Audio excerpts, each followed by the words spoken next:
Assemble the accused! Bear witness to their trials! The time of the Inquisition is at hand. Putting pop culture to the rack, the Inquisition calls to account the events of the week, rooting out heresy wherever it is found.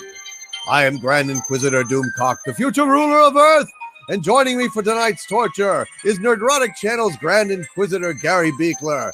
Gary, I'm very pleased to see that you survived the ravages of the supremely fucked up Wokemen. Supremely fucked up, while a very good description actually is not. It does not describe how freaking bad this show was.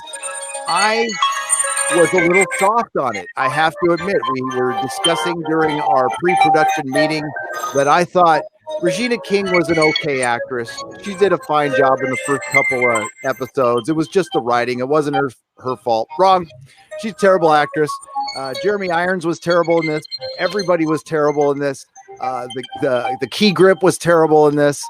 Trent Reznor, the soundtrack that I was liking. Nah, I don't like it anymore. I don't like anything about this show. It's trash. And thank God this ends. Yes. Thank God it ends. There's no doubt about it. Oh man, this was so bad. I am so disgusted. I've taken to tweeting hatefully during these episodes. They're awful.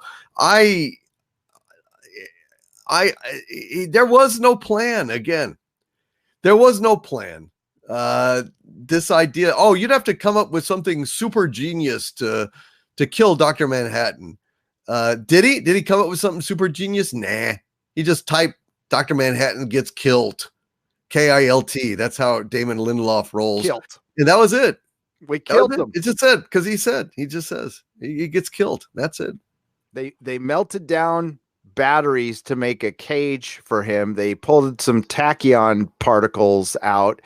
And of course, not to bury the lead, it was all Lady True's idea, because she was Ozymandias' daughter, which pretty much the entire internet figured out the minute she was on screen.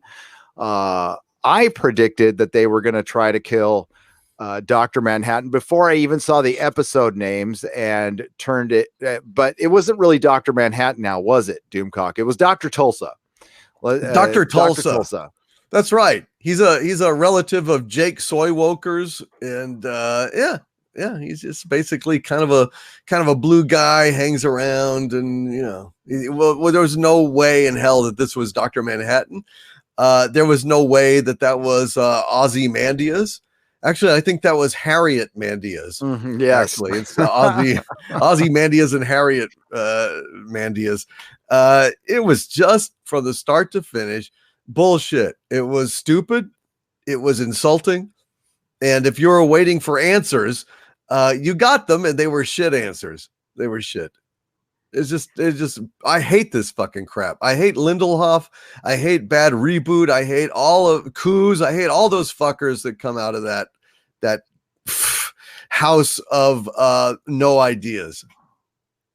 Yeah, and if you were somehow enjoying the show, and I'm looking at Twitter now, and comicbook.com is tweeting about this, and all these people are probably going, "Oh, it's so wonderful." Ask yourselves objectively questions about, like, the ending, the servants who were just left behind, and that was just an open-ended, like, story that went nowhere. Right. Looking Glass, Party Balloon, who apparently they could only get that actor for a couple episodes because he just disappeared and did nothing. Right. They did an entire episode on him, and he just popped up later in disguise with the Rorschach gang, who, by the way, was a bunch of dumb hicks who thought they stole stuff from Lady True, but she was letting them. And remember, this was supposed to be the backdrop. This was supposed to parallel the original Watchmen and be the backdrop to the terror that was thinking about nuclear annihilation. But it was supposed to be some kind of study into police brutality and white supremacy. And they even forgot about that plot for a little while. And then they brought it back and it was dumb. And they literally, before the dumb hick was going to become Dr. Manhattan, said yeehaw. They went yeehaw before That's they right. started. They did. He went yeehaw. And he was going to go riding out there beyond the horizon to go ahead and get zapped. Let's get blue, folks. Let's get blue. That's what we're going to do. This was SJW porn. I can see SJWs like busting a nut over this. It was so predictably awful. You could, pick out that. Listen, there might have been a story in there that would have been compelling if somebody talented written it, that somebody from Vietnam would want to take revenge against Dr. Manhattan. Sure. Again, if there was somebody talented. And, I want to start this out by like Damon Lindelof, be the change you want to be. Apparently he feels like he needs to write like this to keep his seat because he is a white guy in Hollywood. Be the change you want to be. Give it up, because I know there is a woman, or I hate this term, but a person of color, like you said earlier in the pre-production meeting, out there that could have written a better story in their sleep than this. So it's bad enough that there's a Watchmen sequel, but I can just look at this the same way I look at before Watchmen, Doomsday Clock. These things don't count. They're still the original Watchmen, but this remains the best example of everything wrong with Hollywood today. You wonder how much worse it could get. We had Terminator Dark Fate, which was bad enough. This was worse. But we still have bad reboot Spawn out there, spreading their bad seed all over Hollywood, and Picard is next, and we'll discuss that. But what else is there to say? The ending was so bad. I guess I'm an optimist. I thought at some point, because everything was so on the nose with this show. Everything was just on the nose and heavy handed. I'm like, he's going to do something in the end to kind of show both sides of the story and do something clever. No, I'm an idiot. This is Damon Lindelof. Of course not. He didn't care about that. He just got the Watchmen gig, trampled all over the original canon like he alluded he wouldn't do, and took his paycheck and probably not going to come back to the series. And hopefully this guy never gets work again, to be honest with you. Well, I would hope not. Certainly not at HBO. I hope that they're not drinking that Kool-Aid, but it was awful. It was just objectively awful. Yep. I don't want to skip ahead to the ending, but when we get there, my friend. Well, it starts out. We had the last episode, Dr. Manhattan, who can see time at once, everything at once. Right. He exists basically in all time. He does not exist in our plane. Technically, he is a god, and is impossible to kill. Gets captured somehow, right? And he gets captured by a bunch of dumb hicks, right? And one of the dumb hicks is going to become a blue man because it is hard for a white man in America. And he's doing this. He's going to become a god to balance the scales. But as you pointed out, if you become Dr. Manhattan, you instantly become above any human squabbles, and you lose your attachment with humanity. This is why he would never come back to Earth. And love is probably something that he can't feel anymore. We'd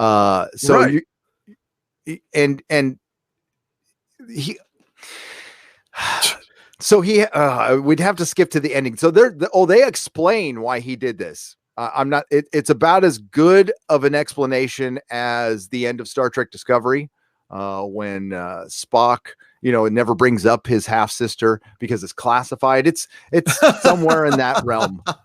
It's just ridiculous. So, and it's really typical and basic superhero fare where you have to have a bunch of people gathered to witness the bad guy reveal their evil plan. And it turns out Lady True was behind everything. How was she behind everything? Apparently her mother was the help at Ozymandias's mansion.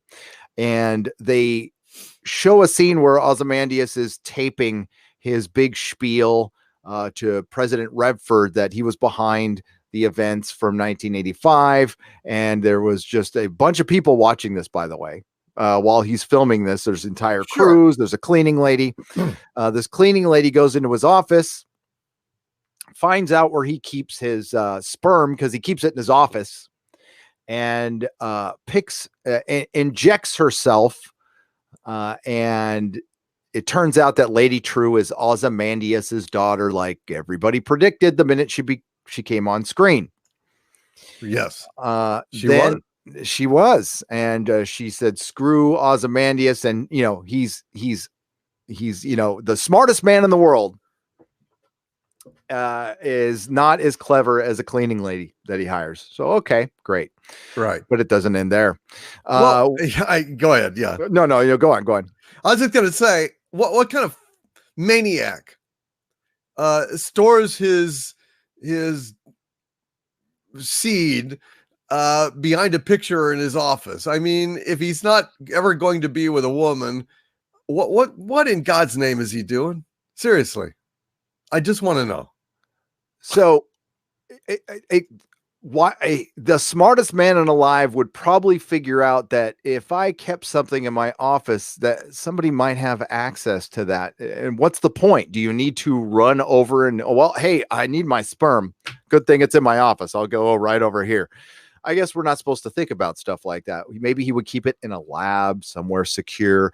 And of course, it's insinuated that Ozymandias was gay. So maybe that's why he kept sperm. But you know what? As a guy who wanted to save humanity, but needed to trick them because he thinks they're all beneath him. Why, for one, at that age, wouldn't he have had a kid already if he was thinking about it? Yeah. I mean, I don't understand. There was no context for this. Could have made it happen, dude. He no question about it. Yeah. So this was just all, this wasn't, you were right. This wasn't thought about. What this show was they took the Tulsa events and wanted to craft a superhero show with a message around it. So they decided to go in, like, the agenda was first and plot was second. And it's obvious. And they just, I won't say crafted. That's too kind of a word. They packed not even a story, just words and things and actions around this agenda to, I don't know, to try to produce something that would win awards and make critics very happy. And of course it did. They hit all the right beats for all the right critics in the access media, and they just love this thing to death. Oh, it's adorable. It's the greatest. It didn't get nominated for any Golden Globes, thankfully, but who cares about those anyway? So we get to Ozymandias, who is on the moon of Europa, and he abandons the help. Not without trying to, of course, he has to catch the bullet because we have to have a Watchmen member Barry as the warden comes after him, and then he kills the warden and then just leaves in a spaceship sent by Lady True. And what he spelled out in dead bodies on Europa was "Save me, daughter." So we have a scene of Lady True going to Ozymandias's pad in Antarctica, and she reveals herself to be his daughter. He says, "I'll never call you my daughter." And then she, says she knows all about his plan.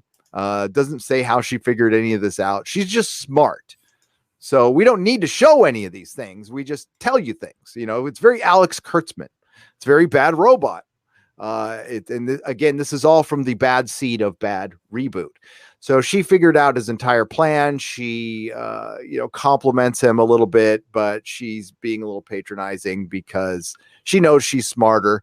They really come close to saying, she does say you're limited because you're a man. They did have to get that, and she concocts her plan of, she tricks him into thinking, I want to get Dr. Manhattan to get rid of all the nuclear bombs. But of course, this is all part of her nefarious plan to build a millennial clock, which we're going to call, which turned into a big nothing as well. I mean, it was supposed to be part of a plan, but it was just dumb. What the hell was it supposed to do anyway? It was supposed to transfer the power of Dr. Manhattan into her, I guess. And that's where the big orb came. Didn't that come from the clock? Yeah, I thought it came from the clock, but it was very confusing. Yes. Oh, and she watches him she watches Ozymandias preparing the little squids, I guess, or whatever he drops on various cities to keep people scared about the events from 85. And he talks about having an algorithm that's always changing, so some sleuth can't figure it out. But then Lady True says, well, I figured out where Dr. Manhattan is. So I one-upped you there as well. And, oh man, she's so smart and she's so stunning and brave, and you slay queen. And Angela, our main character, is relegated to having a firefight with like 25 members of the Rorschach gang, and she beats them easily. I mean, come on, because the 48-year-old substitute teacher is a complete badass. Oh, sure. Yes. Oh, sure. So this is like half the episode. So then we catch up to the hot Dr. Manhattan, Senator Keene's son, who I can't even bother to remember because he's only been in a couple episodes. And it seems like, oh, by the way, Laurie Blake has been trapped for 2 episodes. I lost count. So she's still tied. She's been tied to a chair, for 3 or 4 episodes. Sure. And she's still there. He monologues how he's going to become Dr. Manhattan and tip the balance scales back to do something. I don't care. And they're gonna kill Dr. Tulsa, and Angela comes in after fighting off the 25 members of the Rorschach gang. We also find out that Party Balloon is there. He went 3 episodes ago when we ended the episode after a decent episode of his origin and everything, and it showed members of the Rorschach gang going into his house to take him out. Off screen, he beat all of them and then infiltrated their gang, and is there next to Angela, telling her to be quiet, don't do anything. And they just sit around and wait. Lady True gets ready to go and become Dr. Tulsa, Mrs. Dr. Tulsa, or Professor Tulsa, or whatever. And she wants to have her dad there. So the bronze statue that I thought was Ozymandias was indeed Ozymandias the whole time. He was just there. And they melted him and got him up to speed. And she told him what her big diabolical plan was. So everybody's there. Laurie Blake, the original Senator Keene. And so Senator Keene's son goes into the chamber. The change happens and he gets blown up and turned into jelly. His blood goes under the cage. The cage, by the way, is melted down lithium batteries, and somehow that keeps Dr. Manhattan here. And I'm skipping a couple of things that don't really effing matter, because believe me, when we get to the end, it doesn't matter.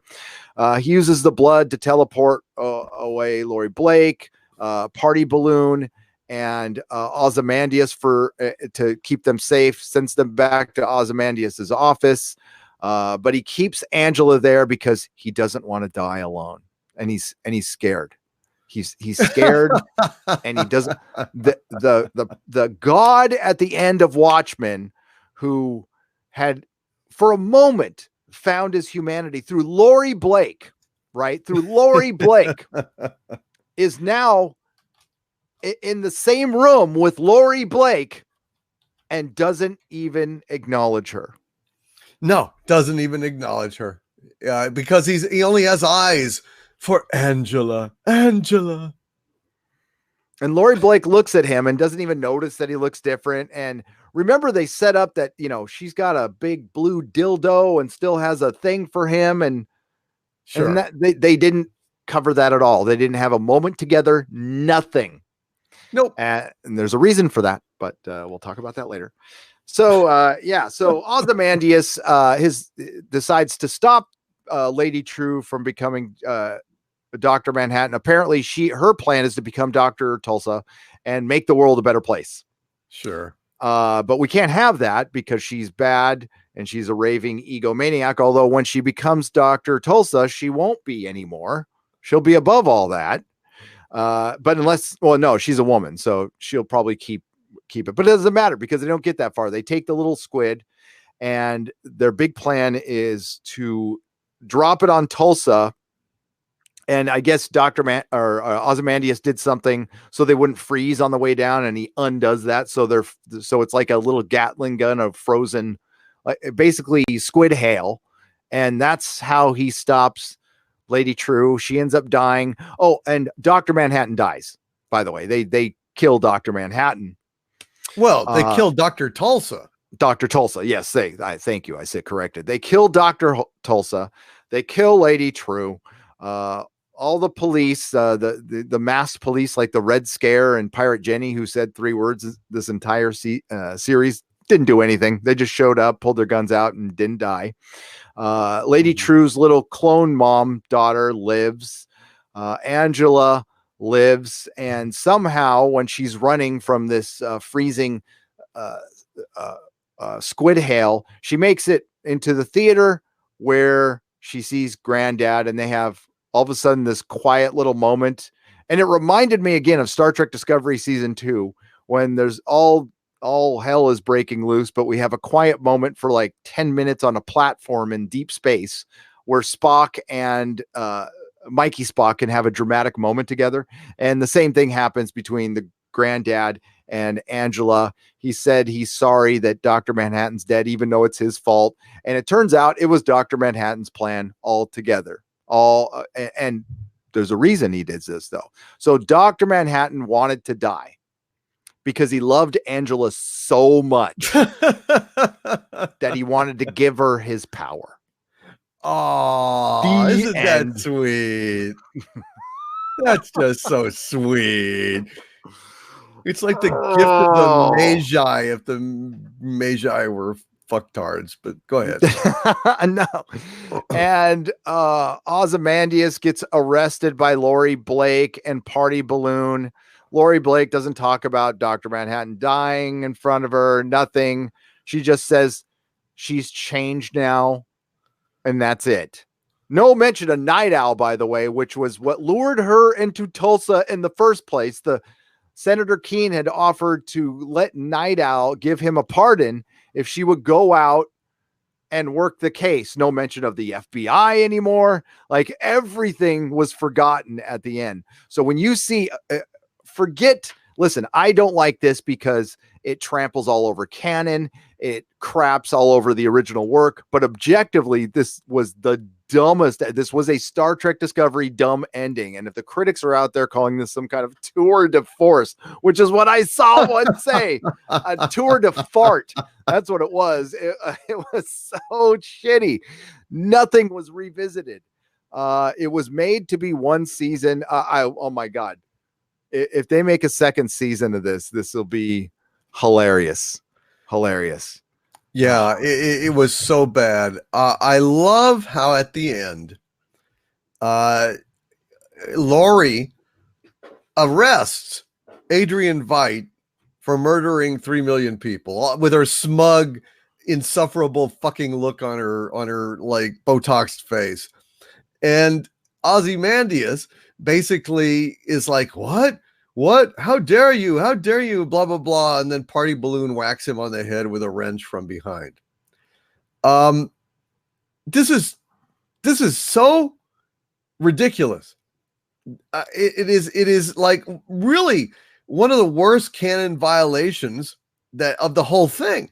Yeah. Because Ozymandias is like Batman in that Ozymandias was the perfection of the human form in terms of not only mentally, but physically. He was a physical specimen. Now, one could argue, well, he was in his heyday, but unfortunately, of course, time has passed and he's old now. Well, sorry, but they just showed him catch a bullet out of midair like he did in the comic. So Sorry, that excuse doesn't fly because you went ahead and you used the same thing that happened in the comic. That means his reflexes and skills have not faded. So you're telling me that Ozymandias, who can catch a bullet, can't handle an old lady with a giant blue dildo.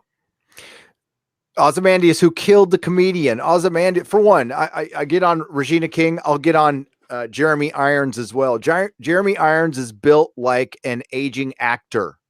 Like he looks exactly what an aging actor would look like, ascots and all.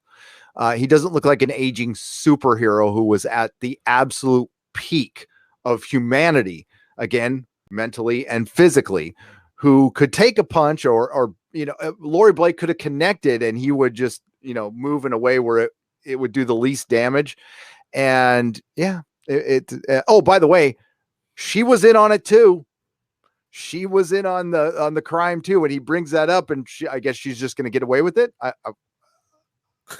It's 3 million people. That's what she's going down too.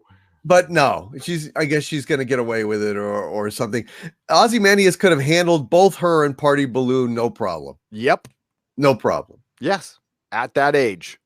Yep, I'm guessing he would have stayed in shape, and. Unless he just they're trying to insinuate that he let himself go because he's such a man. Yeah, there's no assumption having to be taken, Gary. He caught a bullet. He caught a bullet and plucked it out of the air. That means that he is every bit as good as he was. Sorry. I mean, straight up, that's it. That's all we needed to know. So no excuse will work. None. No. Yeah, that was terrible. Unbelievably bad. And I mean, I think maybe I'll just go ahead and read a few of my tweets. Please do. And here were the tweets that I sent out during the episode. I do that when I get too angry and upset.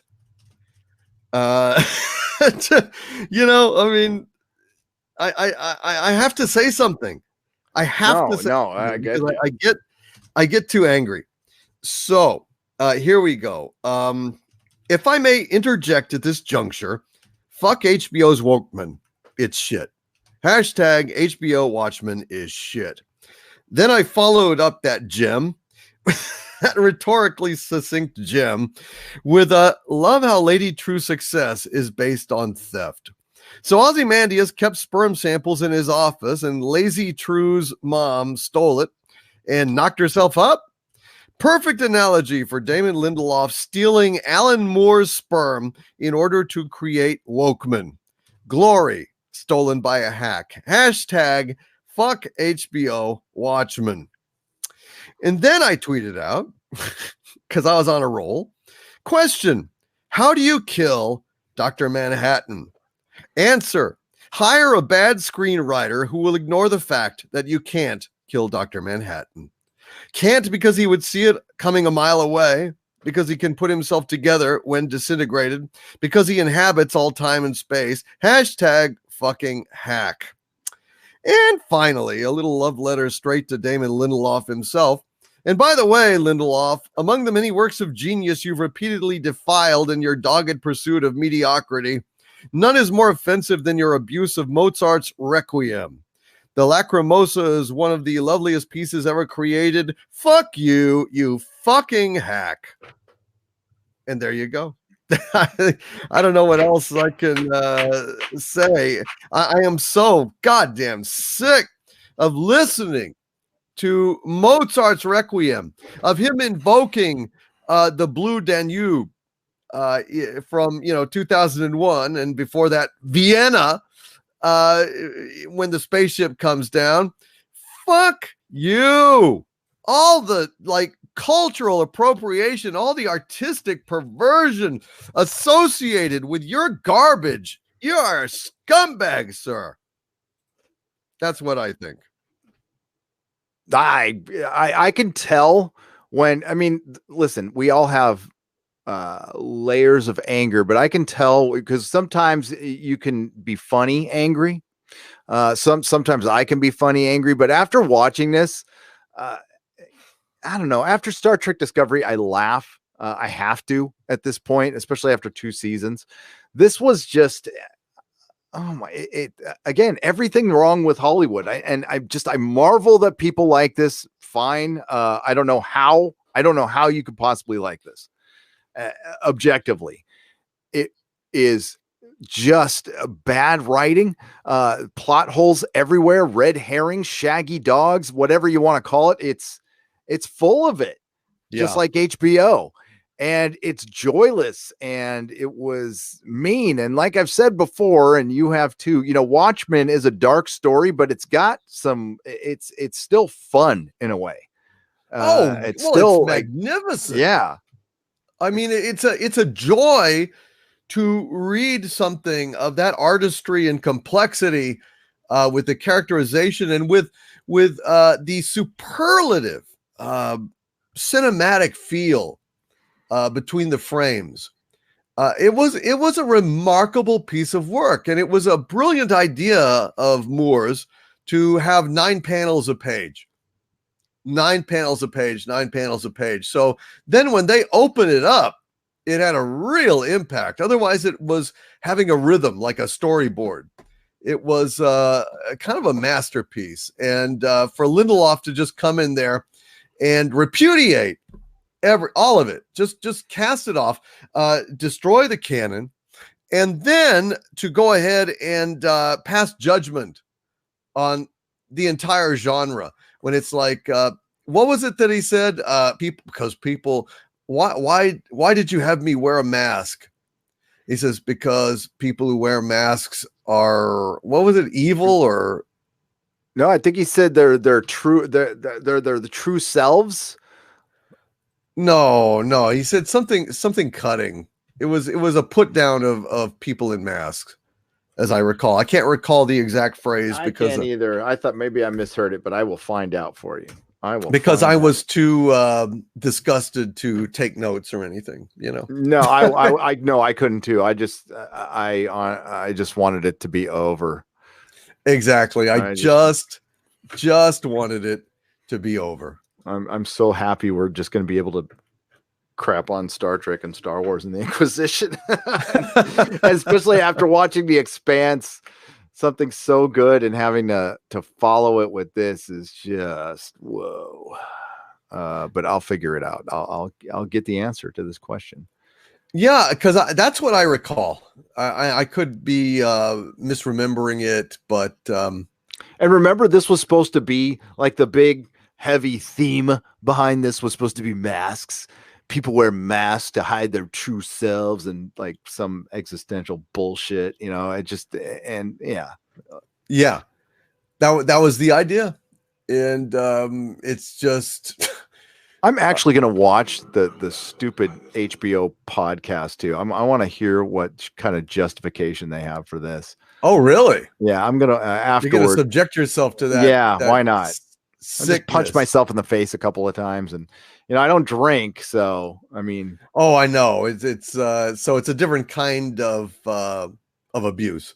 It is. No, it's okay. I understand, but I hated this. I hated every minute of it except for the party balloon episode, and oh my god, dude, it was so bad. I can't even tell you. We're at the scene now. Master the Mask. Why did you make me wear a mask? Because masks you're right. Make men cruel. Exactly. I needed a good adversary. Make men cruel. Oh, yes, of course. Cruel. Make men. It's like when no one has gone before until it's time to insult, and then men is perfectly good. Yeah. Yeah. Oh, I'm sick of this shit. Goodbye, Watchmen. I will not miss you at all. What a waste of HBO's money and time. And I hope Alan Moore actually did put a curse on Damon Lindelof. I'm kind of hoping for it, That would be good. Like an itchy butt curse or something.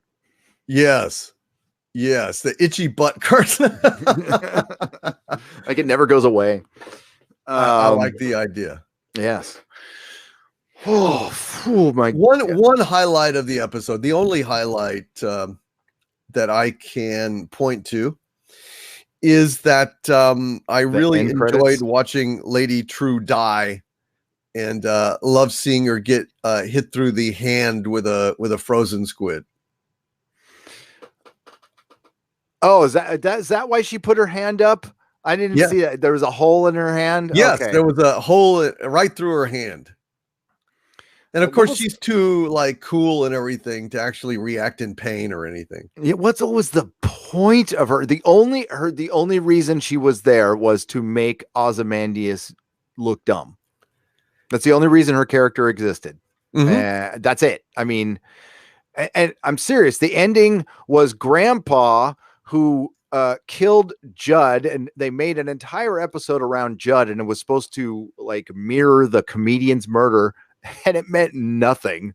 It meant they just wanted to show a Ku Klux Klan uniform in somebody's closet, and they needed to get there somehow. So they crafted Judd, who was completely forgotten about and was just part of the Cyclops gang, and that's all. Yeah, that was it. End of story.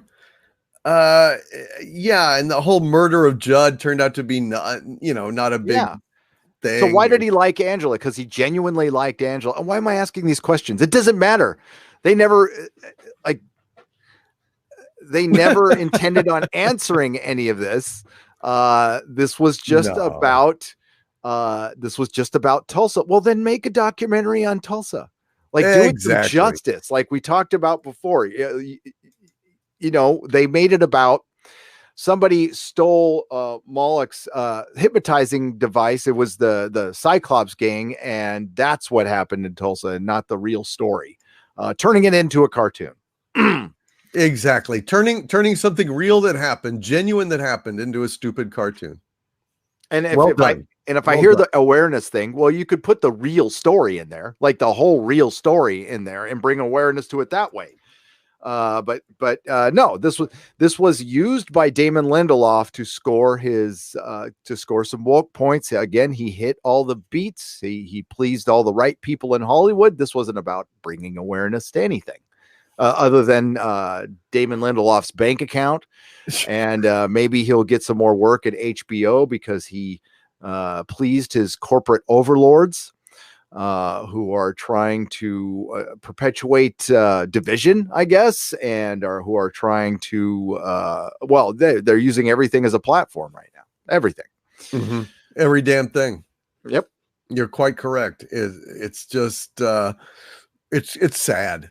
It's just sad, dude. It's a terrible damn thing that they're perverting our entertainment, perverting kind of classical milestones, high water marks of culture, in order to just dumb it down and make their stupid, insulting, and divisive points. Yeah, and having such a dumb villain. I mean, to come in and the Rorschach gang, which was nothing. It really was nothing. I don't know how. Why would a politician start a Rorschach gang? It's just ridiculously stupid. There's so many different ways they could have done this, but again, that they didn't care. That's not what their whole point was. I can't wait to break this down thoroughly. God, that means I have to watch it again, though. Maybe not. I don't know. Maybe if you can. You think you could? Oh, it'll have to be next year. I need a break from this. We got Star Wars and freaking Picard and Doctor Who. It's like, oh yeah, it's got a lot of other stuff to deal with. And, I'm just going to end every day with watching an episode of The Expanse, season 4. There you go. Yeah, and at least end my day right. But is there anything else you want to say about this show before we head on to other subjects?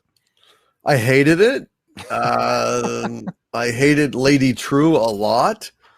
It just skirts the whole thing about Dr. Manhattan and Ozymandias, where he says, Dr. Manhattan sent me here 8 years ago. It's like, yeah, at your request, dumbass, at your request. and you set up the stupid warden thing. I don't know. I really hated every minute of this thing. It was garbage other than that one episode. And I don't even know. So Dr. Manhattan came from deep space. No, he was still there. He was still around, right? No, he was gone. He was gone. So he came back because of Angela. Because of Angela. Because he sensed something. Like, what brought him back? That she was the bestest ever. She was. Oh my God. And he just fell in love with her. Discovered his own humanity, and he loved her so much. He wanted to give her his power. Well, why didn't he just fucking do it then? Yeah. I mean, why didn't he just do it? He even says earlier that he could probably transfer his powers. Does he have to die to do it? And well, he didn't say that. He put it in his stupid egg. And then he doesn't tell her. Oh, by the way, Angela, go and eat that egg, that raw egg, the one that survived. So how would he be sure that she would get it? You know? Yeah. I mean, he could have just told her. Hell, he could have just done it years ago. Just say, look, these guys are going to come kill me. And I just think it's best if I turn this over to you or whatever. Come on.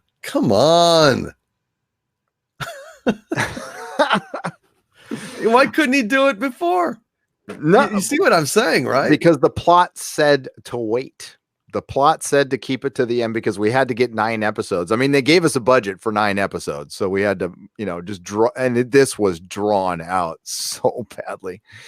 And it was boring and silly, poorly acted, poorly written. I'm trying to think if there's any. Yeah, Lady True dying was nice. I just wish everybody else did. I kind of, yes. If Lady True had won and just wiped out the planet, that probably would have been a better ending, maybe. And then offed herself at the end. Because I don't want to ever go back to this world. It was that bad.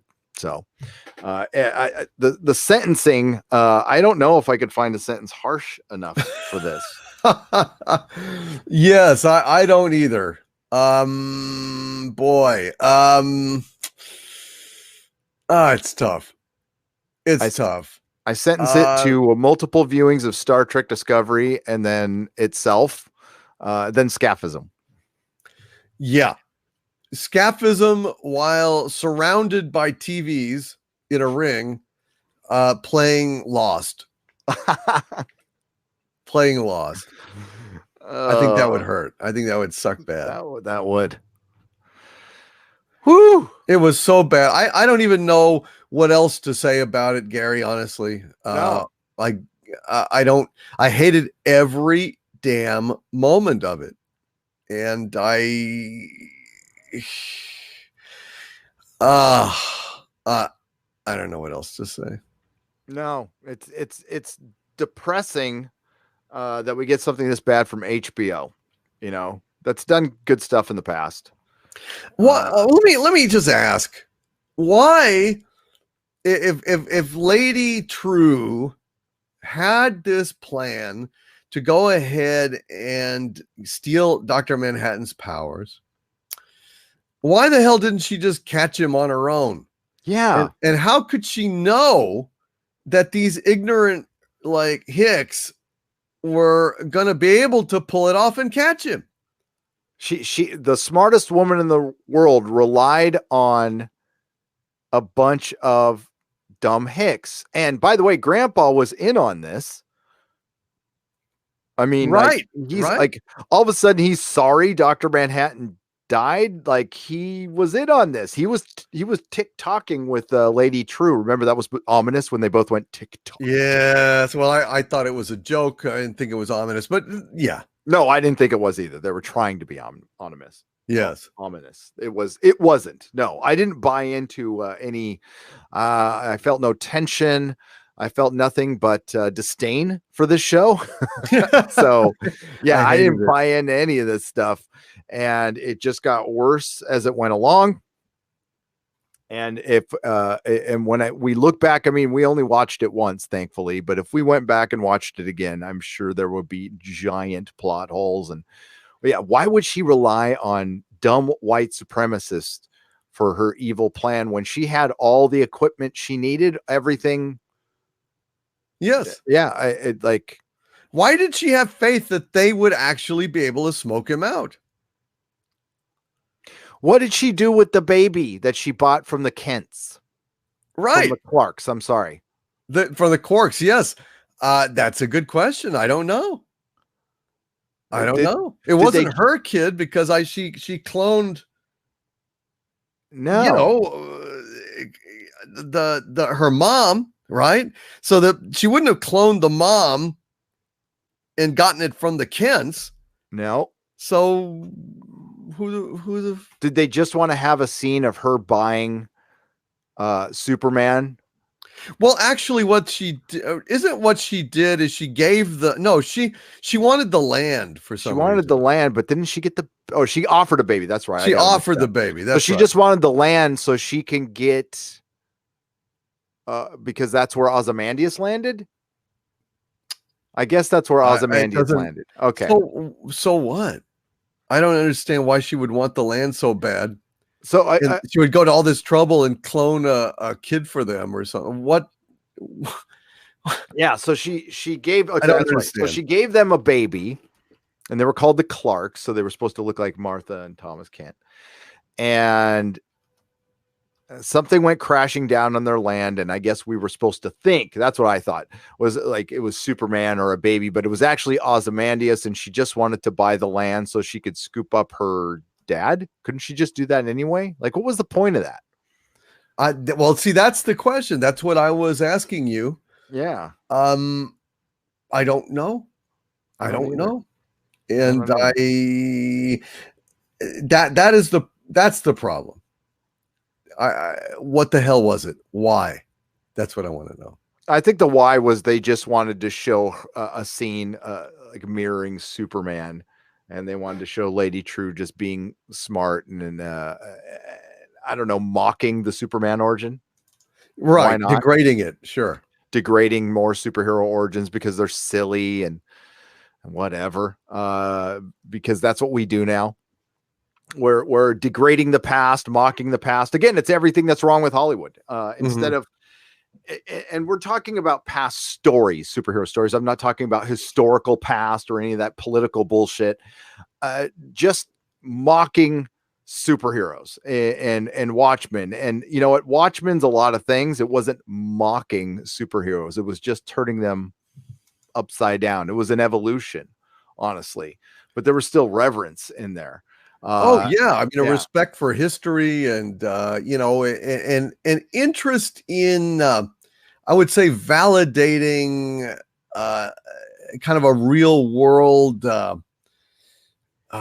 could they work in the real world essentially? Yeah. And I think yes, they could. And Alan Moore was convincing in a way that still felt like a superhero story. This never felt like a superhero story at all. It felt like a weird cop HBO drama. And that's it. And it never played better than that. And I didn't buy any of these people, even Party Balloon, as good as he was, being a superhero. It just looked like a bunch of middle-aged actors, kind of frumpy, in a slice of life tale in Tulsa, Oklahoma, the center of everything. And that turned out to be nothing either. Like, you know, if like some giant, you know, wormhole was opening up over Tulsa or so, I don't know.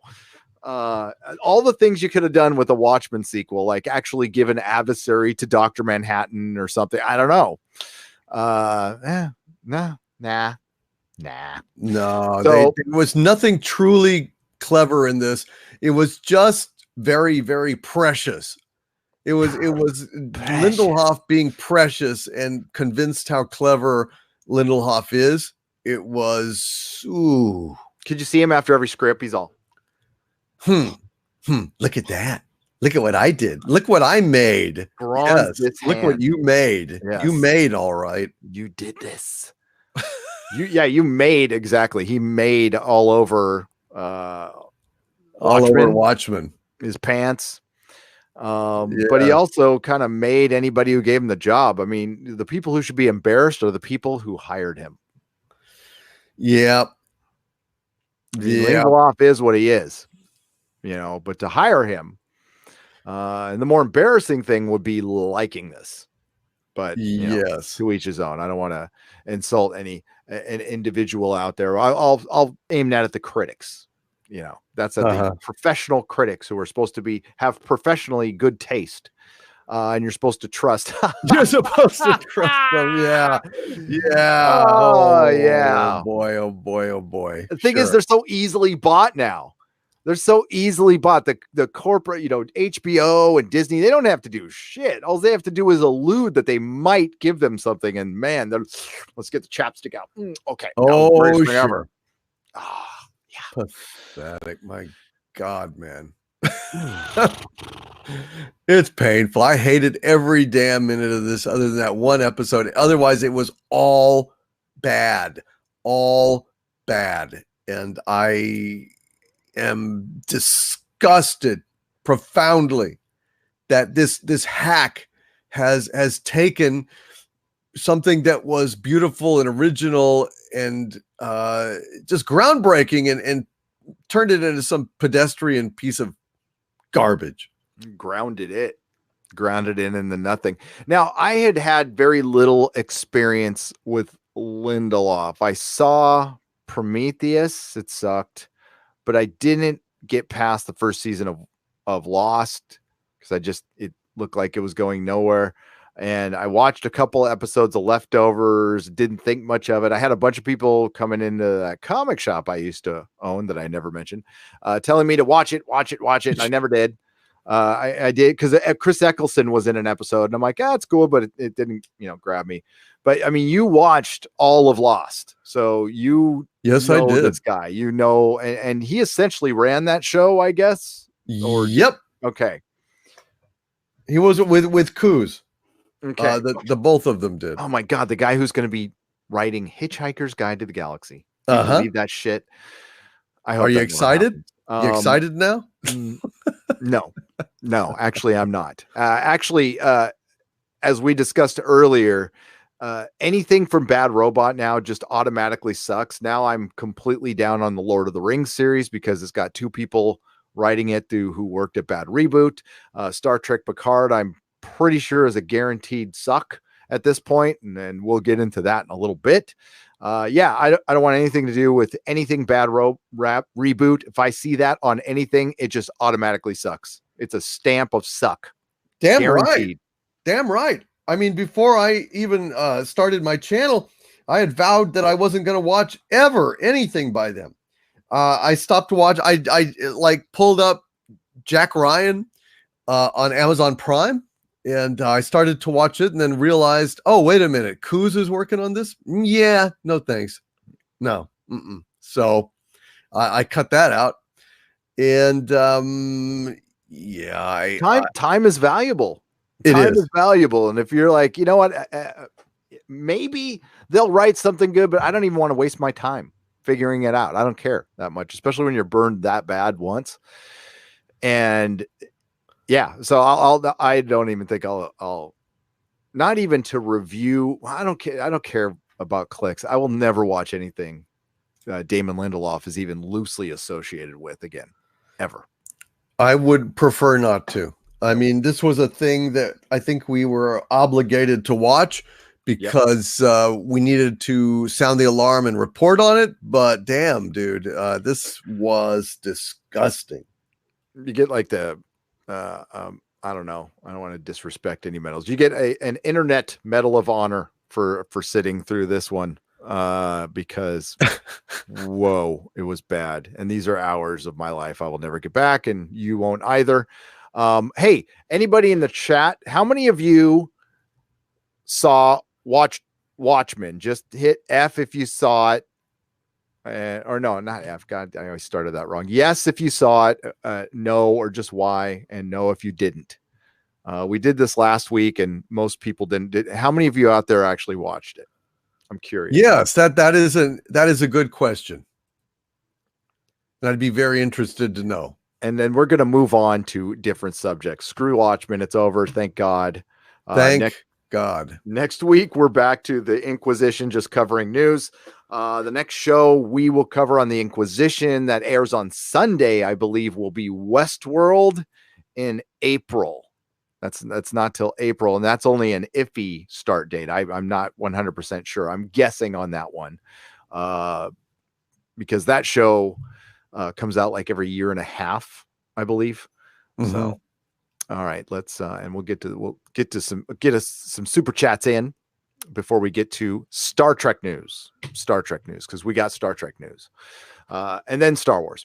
So Ruin of House Roundhead, $4.99. The Witcher show comes out this Friday, December 20th. Yes, it does on Netflix. It should be good compared to the Rise of Skywalker and the Wokemen show. I hope so. I am actually kind of looking forward to it at this point. I could be wrong, but I did enjoy Blood of Elves. I will probably do a review on that book on my live channel or Patreon or something. But I dug it. I thought it was good. I thought it was really good. Mm-hmm. Jaeger bomb for $5. Dr. Tulsa, sorry, not Dr. Manhattan. Dr. looks like a handsome Squidward. Hi, SpongeBob. Thank you both for watching this crap, so we don't feel free to spoil Roos of Soywalker when it comes out. Oh, I will. According to some, I already have. I think you already have. I don't know. I mean, I'm hearing that a number of my, I've heard that I almost all got it right. So, which freaks me out that my sources were that accurate, but I didn't know. And I just reported it as rumor, and it's looking like maybe I kind of hit it on the head. Did they give you any specifics or anything, or we're just going to find out when? I guess we're just going to find out. But I just got it from a typical source who said, "Well, sir, it looks like you basically spoiled the whole thing." And it's like, well, in actual fact, if you want to get right down to it, the person who really meticulously dissected this movie was none other than Jedi Praxis. Jedi Praxis continues to post updates on every scene, beat by beat. I mean, I got some highlights and I think I got some great stuff, but oh my God, just the methodical. That guy or gal is definitely inside Lucasfilm and come on. Yeah, no, the Jedi Praxis was spot on. And it was, it started reminding me of Game of Thrones, like a lot of people said, but I frequently went to the Free Folk Reddit for years. And every season that I paid attention to, going back to season 4, was completely spoiled, like every detail. And the closer you got to the show, like the more accurate the spoilers would get. And it looked like the same exact situation with the Rise of Skywalker. When you have these big operations, there's no way in hell you can keep it secret. There's just no way. When it's all compartmentalized, you have so many moving parts. There's going to be a disgruntled employee. There's going to be somebody who just wants to be a provocateur. There's just, it's impossible. And I think at this point, Disney has just kind of put their hands up in the air and went, screw it. And they put out that other trailer with the giant cube. And I thought that was funny.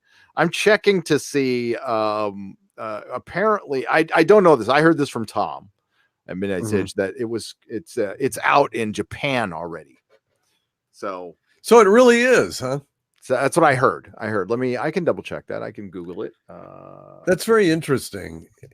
We haven't heard anything in terms of, confirmations or leaks. I guess Japan runs a tight ship or something. I don't know. No, now they're saying, it says, I heard that from Tom. So I don't know if that's true. It says the 20th. Right here, so it says worldwide the 20th. So okay, not out. I know that so today is the 15th. There was a Collider screening yesterday. Collider ran a contest, and there was a screening yesterday of the Rise of Skywalker. So it's there could be some stuff out there already. Interesting. Yes. Collider ran a contest, so I'm sure they will have a very, very unbiased review of The Rise of Skywalker when it comes out. A couple of people from Collider will be featured in my next video. So I have a rule. Yeah. That I don't pick on other YouTubers, even if they make a video about me, which it hasn't happened a lot. So it's fine. Because I think we're all in this together, whether you agree with me or not, that's fine. I don't like I don't mind watching it once in a while, the drama between YouTubers and stuff, but I don't want to partake in it, to be honest with you. No. And I want to keep it aimed at big corporations, but some of them are featured in my next video, some sound bites. That's all. Just keeping the record clear. We'll say that.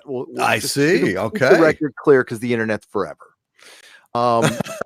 Sam Whiskey for $4.99. Yeah, you just got to be careful what you show for. I mean, review. Oh, bother. Mm-hmm. How sad. How sad. Yep. Especially when that toxic fandom you have been talking shit about for 2 years ends up being, I don't know, right? Sam Whiskey for $4.99. Hail Doomcock and Nerdrotic. J.J. Abrams doesn't know the difference between Boba Fett and Bubba Hotep, and Solo lost money. That's good. I like that. Solo lost money. It lost money. Alas. Doomcock, any box office predictions for the fall of Skywalker? I don't think that they are going to make $1 billion in profit. I think that they will, if they cross the $1 billion line, I think they're in trouble. I think they need more than $1 billion to break even. Agreed. That's my prediction. What do you think the cost of production is? I think it's probably going to be between $300 and $500 million, because of all the extensive reshoots. In fact, I'm not entirely sure they didn't have rounds of reshoots, because if the stuff is true about test screenings and having to get focus groups or whatever it was that they did, which I suspect must be true, because otherwise what would prompt these reshoots? Right. With absent scathing critical reception by test audiences, what would compel them to spend so much money on this shit? You see? Do you think J.J. Abrams has ever shot anything he doesn't love? I mean, he would just do everything on the first take. Mm-hmm. No, I completely agree with you. How you have this much money into a $1 billion franchise, you're not going to try to test this in front of fresh eyes, whether it's friends and family. And we've gone over this. I've been to friends and family screenings, and I wasn't family with any of these people. I was friends, but there was media there, friends and friends of friends, complete strangers, people who wandered in off the street. Now, I imagine maybe the Star Wars one was a little more secure, and they could do screenings that you signed an NDA. Doesn't mean people are going to agree to it. But yeah, I find it very hard to believe that they didn't test this at all. So yeah, me too. Yeah. And exactly what prompted the reshoots that they admitted happened, and not pickups. J.J. Abrams knows what a pickup is. That's completely different.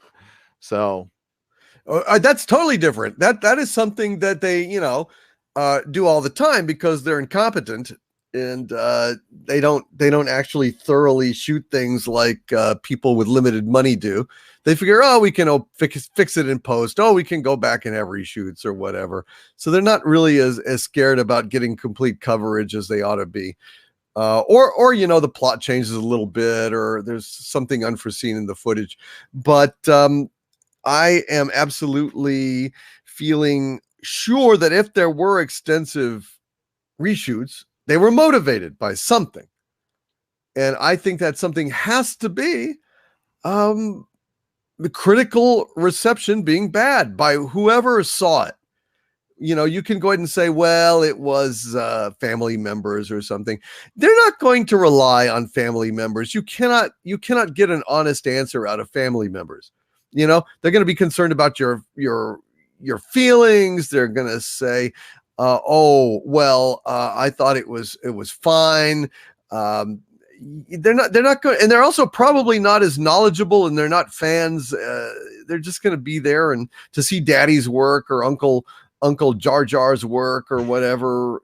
It's not going to be a statistically viable sampling of the population, so it's almost pointless.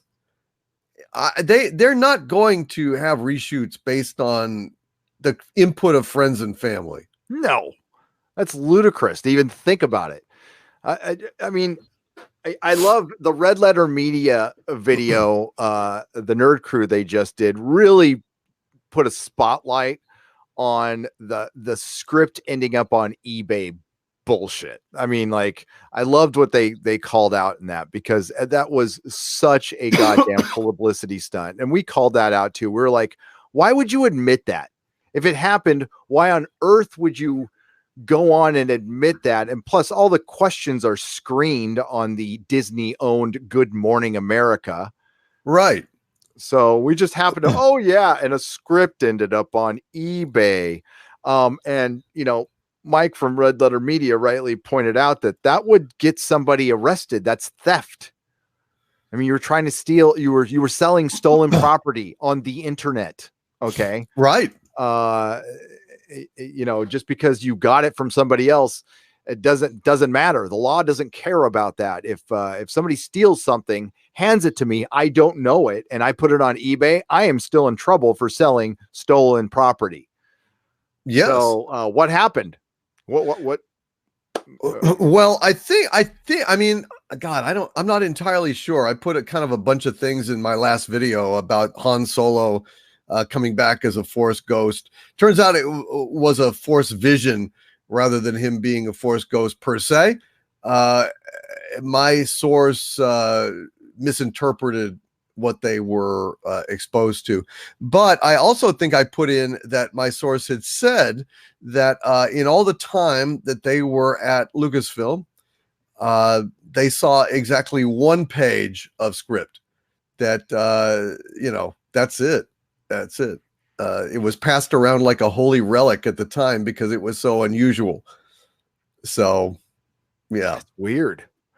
Yep. So do you think well, I mean, The Force Awakens was kind of written on the go, and they had to rewrite much of that because of Harrison Ford's injury, if I remember correctly. So I wouldn't be surprised. Yeah, Harrison Ford got injured on the set, and it caused them to rewrite a bunch of the film. And that's what caused, I think that was behind the big delay, because it was originally supposed to come out May of 2015, right? And then it came out in December. There might have been other factors. Not again, I wasn't there. But with this one, J.J. Abrams, I'm going to find the audio, because I distinctly I listen to a lot of interviews before I do my videos. I listen to like two hours of interviews generally. Wow. So because, well, I mean, when they do so many interviews, they're super repetitive. They're like scripts, but they always flub. They always mess up. And I heard Jar Jar Abrams say, well, when we're shooting a scene, you don't want to leave any good idea. I'm paraphrasing here, any good idea behind. So we just film it. We film all our good ideas. Well, where are they? Yeah, exactly. They must have left them all behind. Maybe that's that George Lucas cut that he didn't film at all. I don't know. Right. But release the Lucas cut. Yeah, we'll see. But I just back to the script ending up on fracking eBay. So it was either a publicity stunt to get headlines like Red Letter Media insinuated, and I think that's partially true. I do. I also think it's a little cover your ass, because it's pretty clear that the leaks are true at this point. I mean, we don't 100% know, but I'm thinking 99% sure the leaks are true. Yeah. And wow, is that going to be a bad film? But why you would admit something like that on national TV is it's a head scratcher. It's a head scratcher and something worthy of revisiting later when all the dust is settled. And I hope some brave Access Media member out there who gets a chance to interview Jar Jar Abrams presses him on that. Remember what your job was, Access Media? I want a real answer to that question. I know we'll never get it, but it's never hurts to ask. Sam Whiskey for $4.99. Hey Gary, I was enjoying The Mandalorian until Hellboy showed up in episode 6. Oh well, I forgot what that alien. It was a Cantina alien, the one with the horns. Right. It's played by Clancy Brown. So really, that was cool. I mean, Bill Burr was in it, playing Bill Burr, but it was still. Bill Burr was back again. Bill Burr played an ex Imperial sharpshooter. Listen, it wasn't a bad episode of a live action cartoon. That's what it is, but it's very simple. There's no stakes. I don't feel any tension. So it's kind of going through the motions.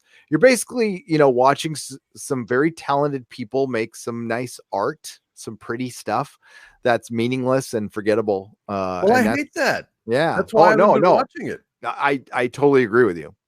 Star Wars is supposed to be better than that. You have to at least try. George Lucas's prequels were not great films. It wasn't for lack of trying, though. He really did try. So, and it's supposed to be epic in scale, and yeah, they're just milking this. They're better than the sequels, though, and I'm glad. I mean, it's almost like he had a master plan to show the world that what he had done before was not quite so bad as we would have been led to believe.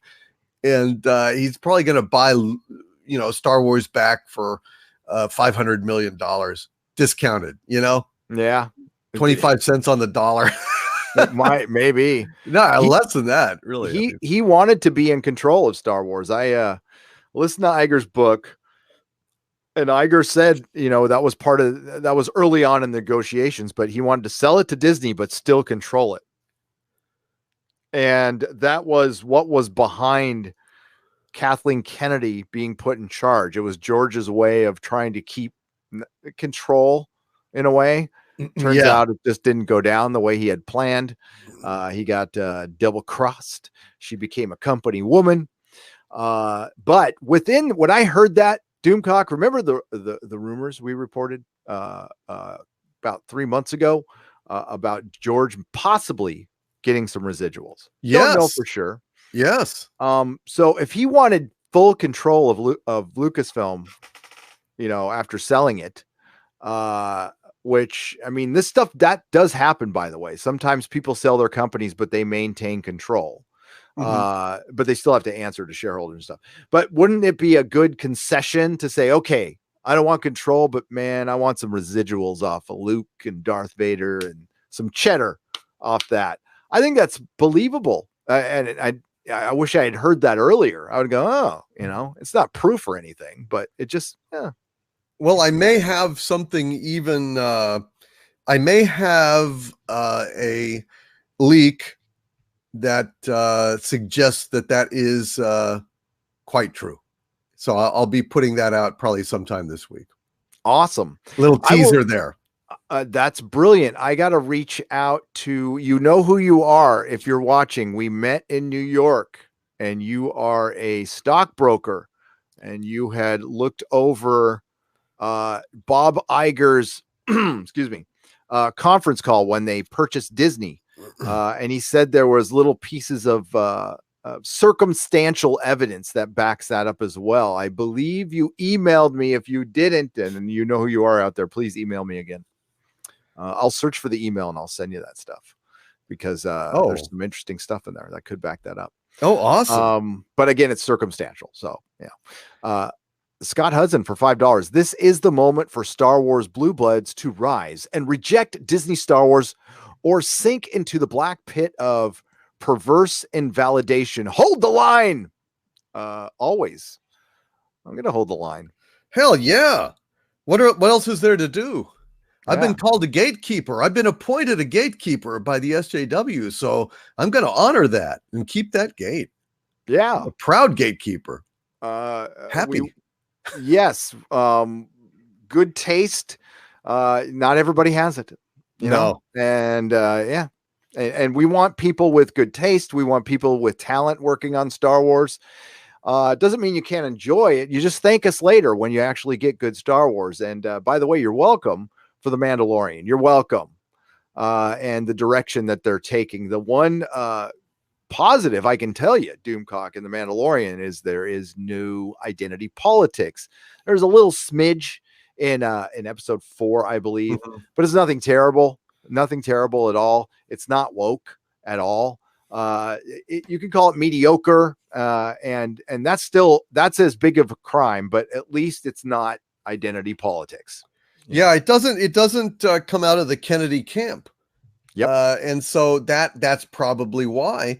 And if there is a George Lucas cut, as one of my sources has loudly proclaimed multiple times, the reason we're not seeing it is because of Kathleen Kennedy. It's because it doesn't come from her camp, and its success and going back to George Lucas, who is a white male, would probably be seen as something of a repudiation of her policies, her abilities, the truth.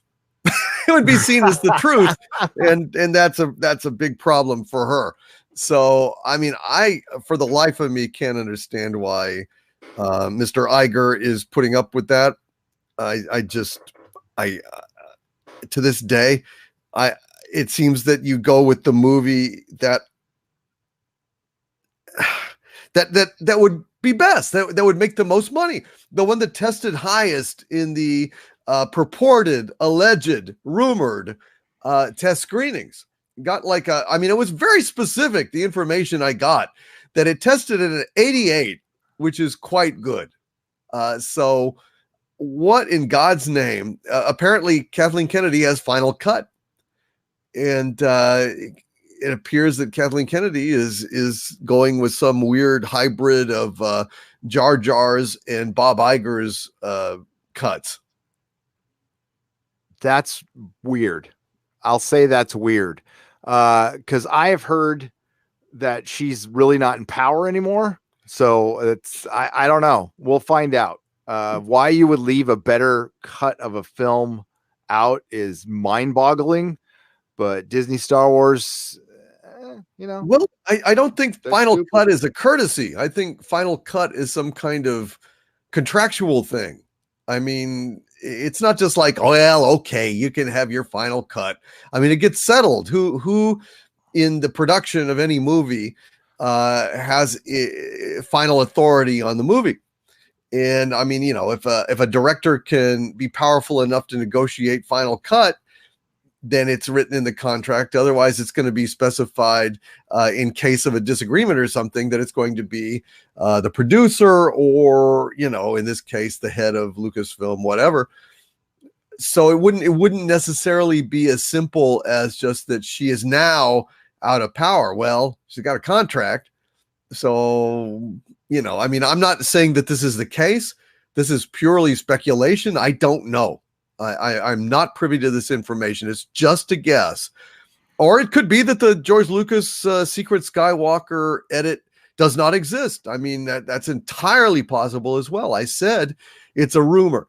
But the leak, the individual, was pretty adamant that it was great and that they really wanted to get word out, which I guess didn't work, but I gave it a shot. Yeah. Jar Jar Abrams doing something great. No, not Jar Jar. It was George Lucas who came up with still directed the movie though. I mean, well, no, because there was like something like according to the source, and this is rumor, there was like an additional 30 minutes shot. The third act was completely restructured, and there was some kind of revelation or something that transformed the whole damn works. The Secret Skywalker that neatly tied things together and and saved at least Rise of Skywalker. So I don't know.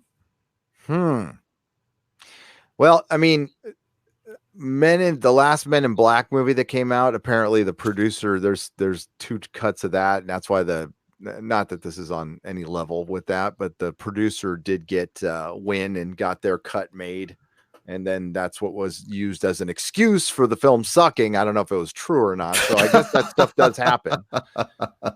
Well, there's precedent, but it might have been that both versions suck, so they said, hey, give the director his cut, and then we'll blame it on him. Yeah, right. Sam Whiskey for $4.99. I predict the Mandalorian will ride a bike over the moon while Baby Yoda is sitting in a milk crate in the season finale. Get your M&Ms ready. The only way, if they killed Baby Yoda at the end, that would make the show epic. That would change everything if they killed little Baby Yoda at the end. I think they should have Baby Yoda get shot and fall out of his cart, and then like a big pack animal should stomp squarely on him, and like green goo stuck on the foot of the dinosaur, and the dinosaur is like stomping his foot, and ooh, muy poodoo, you know, poodoo. As much as the Mandalorian leaves him behind in the ship, you know. I wouldn't be surprised if Baby Yoda dies of, like the Mandalorian parks in a parking lot and leaves the windows up and it gets too hot out. I would like a 16-ton weight to drop on the ship and just go.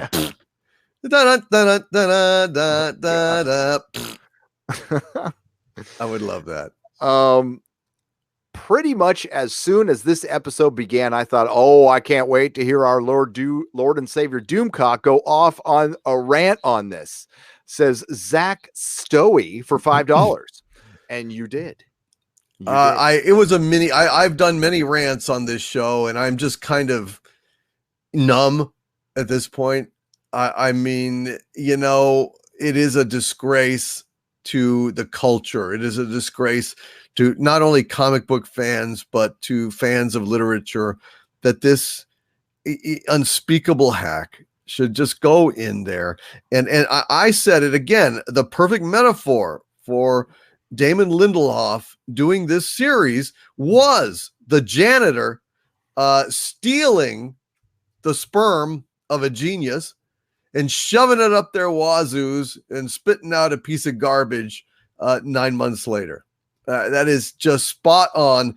Damon Lindelof got a hold of a vial of Alan Moore's sperm and shot it up his wazoo, crapped out a script, and this is the result. 9 months later, a complete corruption of something that was great by an inferior talent that has no business making anything anymore. I mean, that Lost was narrative malpractice, just a complete and total shell game perpetrated on the public. They never had any intention of solving the mysteries that they set forth, and it makes me sick. It makes me sick as a dog. Yes, why don't you read that? I just want to read one little paragraph that he wrote. Damon Lindelof wrote a letter like he is Dr. Tulsa, and he thought he was being clever. I just want to read this one paragraph. We have no desire to adapt the 12 issues. Mr. Moore and Mr. Gibbons, by the way, Mr. Gibbons, very disappointed in endorsing this. Okay, so Mr. Moore and Mr. Gibbons created 30 years ago. Those issues are sacred ground, and they will not be retread, nor recreated, nor reproduced, or rebooted. Regurgitated, I guess he left out, which is what he did. He regurgitated the Watchmen story. To be clear, Watchmen is canon, and he just pissed all over it. Yeah, disgusting. It is. He even, I mean, with abandon, he pissed all over it. I mean, how do you kill Dr. Manhattan? Just ignore the fact that he can't be killed. Come up with some bullshit about lithium. Lithium. batteries can kill or take allow some him lithium to be killed. reading it. This is or stupid. watching it. This is stupid. I think they were trying to say that he's in the cage or something, so the lithium batteries would block his ability to. It would be like a dead zone where he wouldn't see what was happening. I think that's what they were getting at. Am I incorrect? Somehow it trapped him in there, I guess. Which is stupid. Why would there's lithium all over the freaking galaxy on other planets? You'd have tons of dead zones then. And it's really stupid, but apparently that's what he's trying to say is that, oh, he didn't know that he was going to get captured. Well, actually, he wasn't in lithium when they zapped him with the cannon, so he would have known that, when he was created. I mean, in 1 minute that he was existing in all moments of time and space, concurrently. I mean, so he helped concoct this plan, which led to the deaths of a few people, right? Just so he could give Angela his powers. Yes. Why didn't he just give Angela his powers if he was going to give Angela his powers? You just take the fucking egg and do it. Okay. Well, and why do you think that? I mean, if you're so like hell bent that this is a curse or something, that you had to come back and fall in love with the bestest woman ever in order to have some kind of meaning, why do you think it's going to be any more of a cakewalk for her? Well, I guess because she's the bestest ever, so she'll handle it much better than he ever did. So what Watchmen, what I'm guessing they were trying to do, related to the end of Game of Thrones. Spoilers: Bran is the king, and Bran was also, like Dr. Manhattan, able to see a bunch of events at the same time. And what Bran was doing essentially, as the Three-Eyed Raven, was pushing the pieces to cause events to allow him to become king. So you had to, the Red Wedding had to happen. So Arya would do this and all that. Everything would connect, but it had to happen a certain way so he would become king. It didn't end up. I didn't buy it at all. They sold it very poorly, but that's essentially what was going on. And that's what Dr. Manhattan, I guess. I had to die. These events had to happen these certain ways so Angela could get the egg. You could just give her the egg. Yes, when he could just give her the goddamn egg. They didn't sell it at all. They didn't you could have flashed forward, like this point had to happen, so this point had to happen. They didn't bother doing that. They wanted to make a story. And I mean, don't miss the point that he already had the egg, dude. He already had the egg in Vietnam. Yeah. Remember, he hands it to her and says, if you took this, you could probably walk on water. So he had the egg all the time. So what is the deal? Why did he have to die? It's just stupid. What, can there only be one? There is no reason on earth, Gary, that fundamentally there is no reason on earth why they would have to go through all this bullshit to get Dr. Manhattan's powers, because it's not like he's the Highlander. All you got to do is replicate technology that was readily available in the 80s, and just rebuild the thing and go in there and get your powers. And you'll be 2 Dr. Manhattans and 3 Dr. Manhattans, because it wasn't like, oh, there's only one and suddenly became it, you got to have the hammer of Thor to become Thor. No, it's not like that. You just go in the intrinsic field generator, get ripped apart, learn to put yourself together again, and bingo, you've graduated with a blue degree. Yes. That's it. So Lady True couldn't just build herself a fucking cabinet with technology from the 80s and just step into it. I'm sure. You understand how stupid fundamentally this is. It's beyond. I don't think they.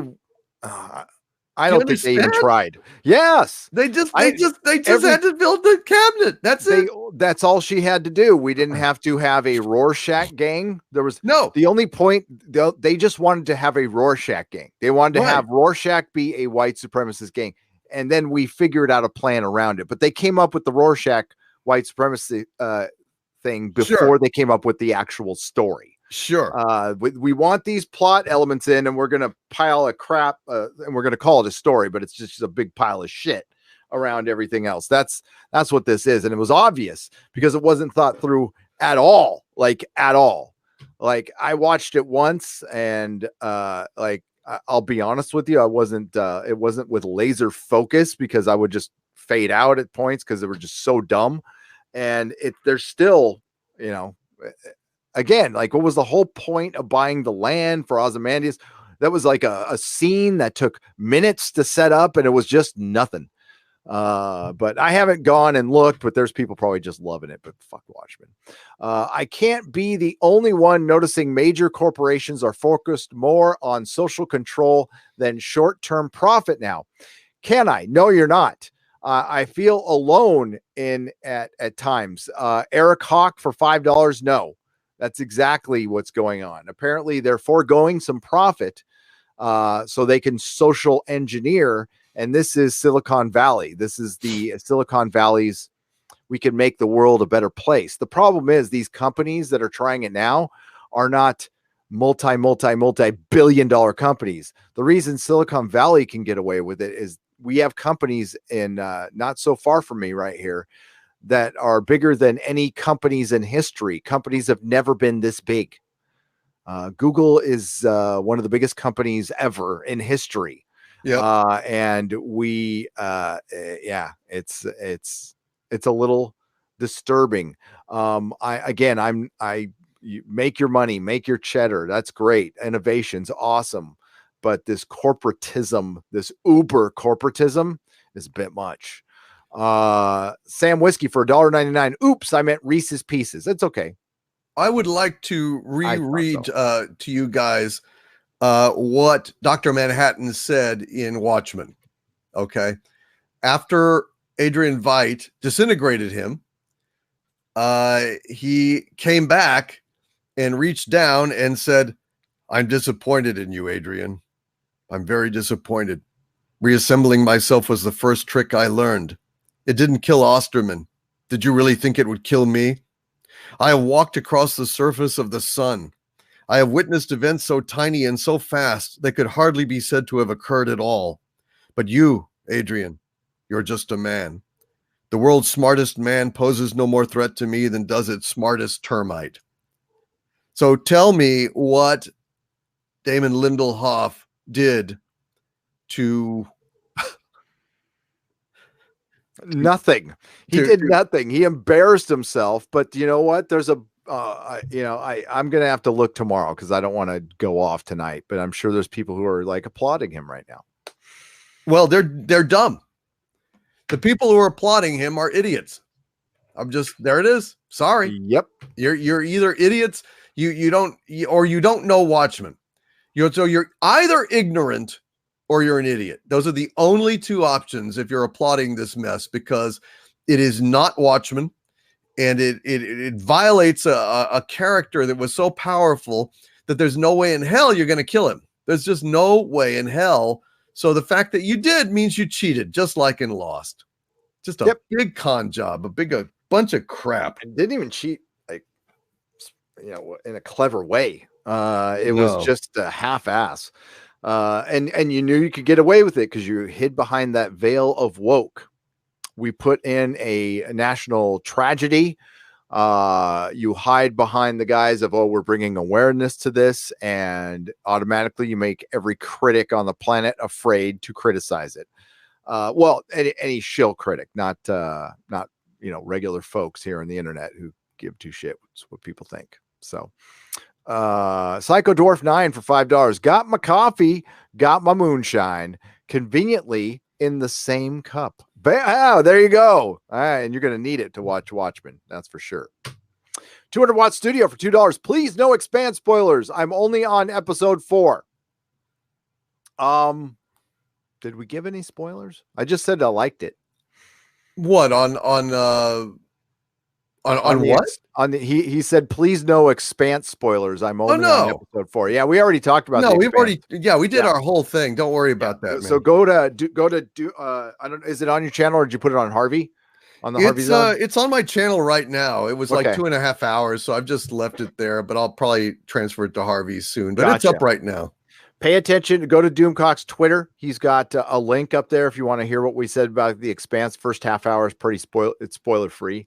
So if you want to hear that, but we're, the Expanse was good, but we're actually, this is the Inquisition. We don't want to put the Expanse on trial. It's actually good. Fred Richards for $5. Damn. That's the maddest I've ever seen Gary in a video. I was pretty mad when I heard, well, we're going to put that on trial in a second. When I heard what happened to Kevin Conroy's Batman in Crisis, in CW's Crisis. But, no, I'm mad that this came out. They crapped all over a great story and they perpetuated divisiveness and the same woke shit that we've been fighting for 2 years. And let's please make it very clear. Events in the show, we're not denying these events. We're not saying they didn't happen. We're not minimizing these events. We are actually criticizing Damon Lindelof for doing that. So, yes, Matthew Matson for $1.99. His full name is Dr. Squidward Tulsa. That's it. That's good. Squidward Tulsa. SpongeBob. Nightwish fan, 1991, $5. Of course, you got the shit answers. It's fucking Lindelof, and I'm just going to come out and say it. Thank you for covering that up. Yes. Nightwish. Yes. Yes. He met our expectations. Mr. Roboto for $2. It was Doc Manhattan. He just had some work done. Jake Manhattan. Jake. Cornelius Brunius for $2. I was hoping Lube Guy would save the day. Oh, dude. Where's Lube Guy? What we never saw Lube Guy again. No more Lube Guy. Alas, poor Lube Guy. We hardly knew ye. What happened to Lube Guy? I guess the same thing that happened to the Hurley Bird and the Numbers and the Cork at the center of the island. And, and why it was very important for Claire's baby to be raised by Claire. Why? Why exactly? Why? I'm going to have to, God damn it. I'm going to have to review this now. I'm going to have to watch it again. I'm sure there is a lot more. Like, how could they possibly miss that? What was it? What happened to Angela's assistant? The other FBI guy. He found right. He just he was shooting stuff outside. I don't know. He was lubed up and looking for her in the sewers. I don't know. Is there another episode? No. I mean, like, no. Shit. It doesn't mean any. It was all just bullshit. It didn't mean okay. anything. Hang on. I've got to do it now. I'm going to fucking run.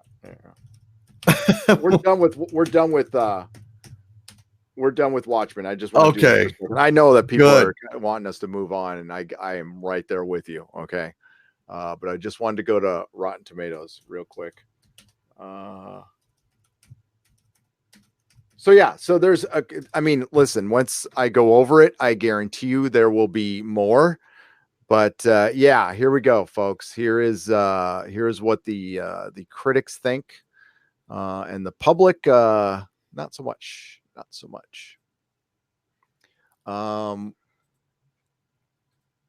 So we're at 49%, 97% from the critics, 97%. Yeah, and the audience score is 49%. Yep, pretty much standard operating procedure for this worthless bullshit shill site that means absolutely nothing. I don't know why anyone puts any interest or credence or a waste of time to go to Rotten Tomatoes. Rotten Tomatoes is fake. Rotten Tomatoes has been demonstrably fake.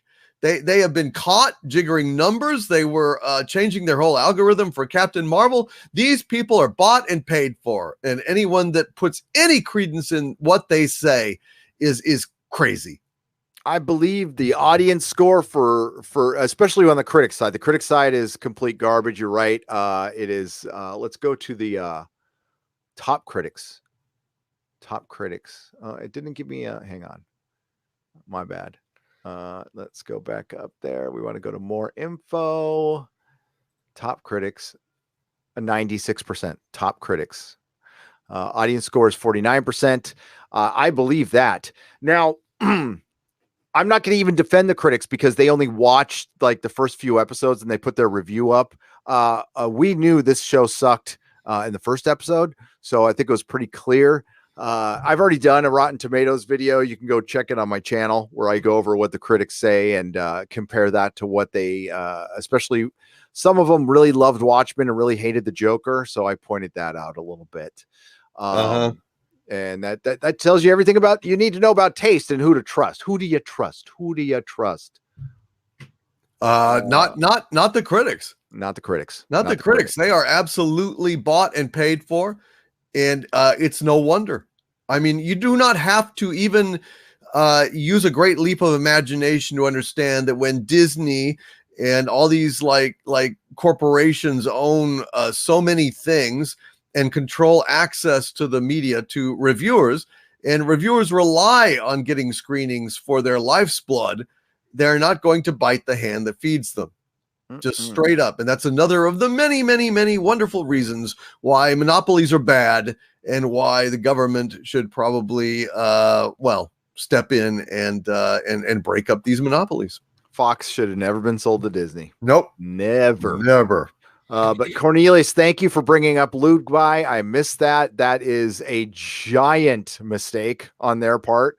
Remember, this was supposed to be made as one season of television. Zach Stowey for $5. Did anyone else notice the only normal cop to survive was female? She was holding a shotgun in the background of the kids behind the fire trucks. Oh, of course. I mean, of course. I didn't notice, but I fully believe you. But Pirate Jenny and Red Scare survived. Those two characters that we got so much background on, and they sat in their car with stupid masks on. Right. Mr. Roboto for $2. The question is, who doesn't store sperm behind the question is, who doesn't store sperm behind pictures? Well, you caught me. My sperm is right over here behind my Doctor Who action figures. I keep all my sperm there just in case we want any more nerdrotics running around. Thing is, women sense my power, but I deny them my essence. I was going to say, I mean, we do have somebody come over and help clean the house, but she's not allowed in this room. So I don't allow anybody. I allow my kids in this room. My dog is allowed in this room. Glenn Saunders as a new member at the proto-molecule level. Thank you very much. Welcome. R-Far for $8.99 New Zealand. Wokemen is so anti-racist they couldn't have Angela being married to a European American character. No, they changed Dr. Manhattan's race so they could adapt him to Angela instead of having him just be with a white guy. What's wrong with that? Yeah, I don't know. That's just so is that a basis for love, by the way? Apparently. Yeah. So he had to conform to her exact needs, and then and only then could she love him. That's right, because he's a man. And we all have to conform to what women want now, because our patriarchy is discredited, and we are all revealed to be flawed, villainous, stupid, mendacious individuals. And yes, the women of society are going to force us to conform to their view of soy boy masculinity if we're going to be acceptable, unless we're going to be found unmutual as the Prisoner fans will know what I mean. Yep.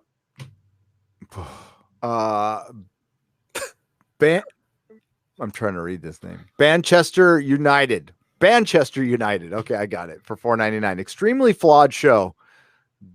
Extremely flawed show.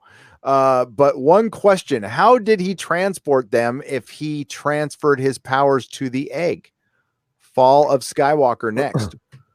Well, that's a very good question. That is a good question. If he offered her the egg in Vietnam, but he was still Dr. Manhattan, still traveling through time, still teleporting around, then how did he do that? How did he transfer the egg first? How did he transfer? Which came before, the egg or the chicken shit? Because basically, how did he transfer his powers into the egg, and then get everything happen? Well, maybe he did it. Maybe he did it just before they zapped him. So maybe he was utterly powerless. But then how could they steal his power? So he still had his power because the blood went under the cage of the lithium, and he was able to touch the blood. Oh dear, oh dear. Well, that's a problem then, because when would he have transferred his power to the egg? He was dead. He couldn't have. Right. So it's just a stupid show. Yes. He couldn't agreed. He could not have transferred his power in the way that they're suggesting. Therefore, it's a lie. So, well, it could just be, we don't know that he did. Angela just might think he did and then just walk into the fucking pool, which I think would have been hilarious. That's how they should have ended it. She's like, on, and she puts her foot on the water and just goes right in. Just splat right on her fucking face, and the egg floats. That would be great. The end. Well, I mean, even if he gave her, did he give her his power, or did he just give her the power to walk on water? I mean, like, what the fuck? Is that supposed to be some like really deep ending? That, I mean, oh God. Julie Christ. Yeah, I don't know. I don't know. Nightwish fan 1991 for $5. Can we blast can we blast these mystery box idiots into the sun? Yes. I will crowdfund that. Oh, can we just trebuchet them into the sun? That'd be sure. Great. I think that's a great idea. Glenn Saunders for $2. Wokemen, 97% pro reviews on Rotten Tomato. Explanation? Shill. Yeah, shill. That's it. Shill. That's the only explanation. Shill, bought and paid for, hack, idiot, doesn't know all their taste is in their mouth, that kind of thing. Basically. Captain Plank for Australian $5. So glad we got to see Squidward in Wokemen. He did kind of look like Squidward. Yes, that's funny. Kind of. Rich Suddy. I almost said that wrong. Rich Suddy for £5. Have you guys watched Man in the High Castle, and what did you think of the final season? No. I thought it got woke, and I stopped watching. Season 3 got woke. They killed off the male characters to make the woman Jesus, and that was pretty much it for me. Wayward Astronaut for $2. To quote Tom Servo, end. Yes. Padawan AR for $2. Hail Gary and Doomcock. So what's The Expanse about?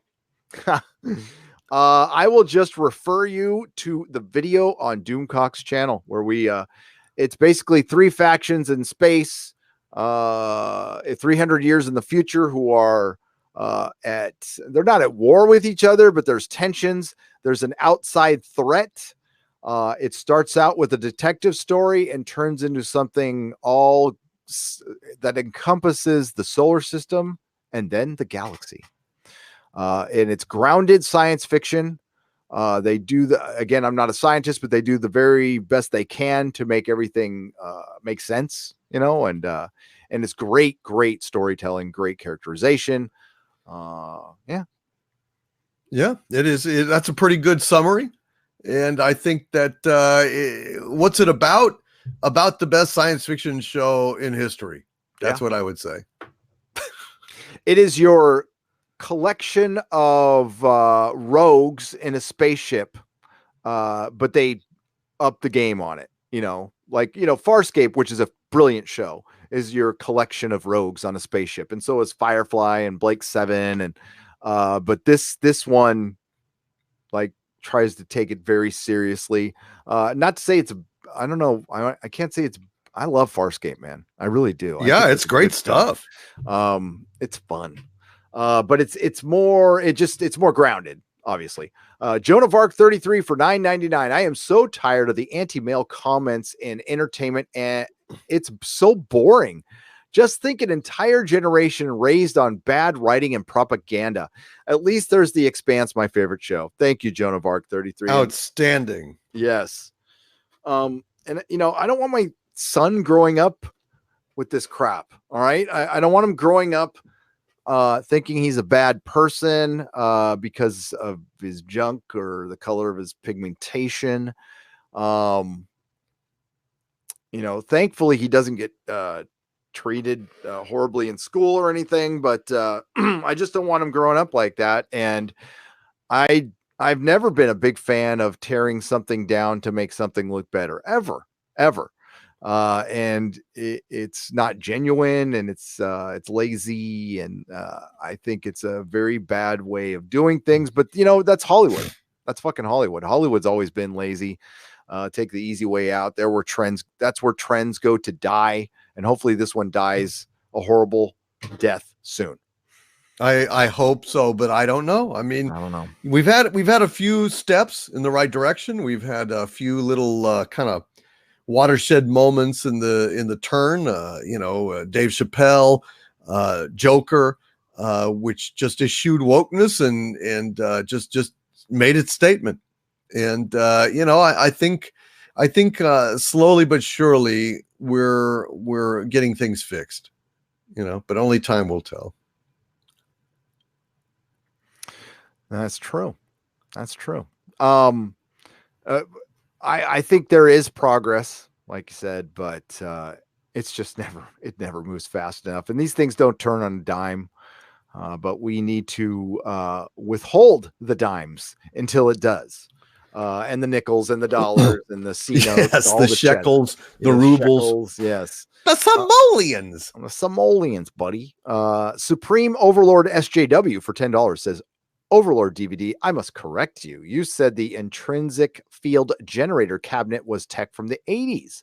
Actually, it predated the 80s. Remember, Dr. Manhattan was already around during Vietnam. He was, but that stuff took place in the 80s, though. I thought it did. I thought it was a different history. Well, maybe it was even in the 60s, which is even worse. Well, the chamber that Dr. Manhattan... Right. Are you talking about his origin in? That was in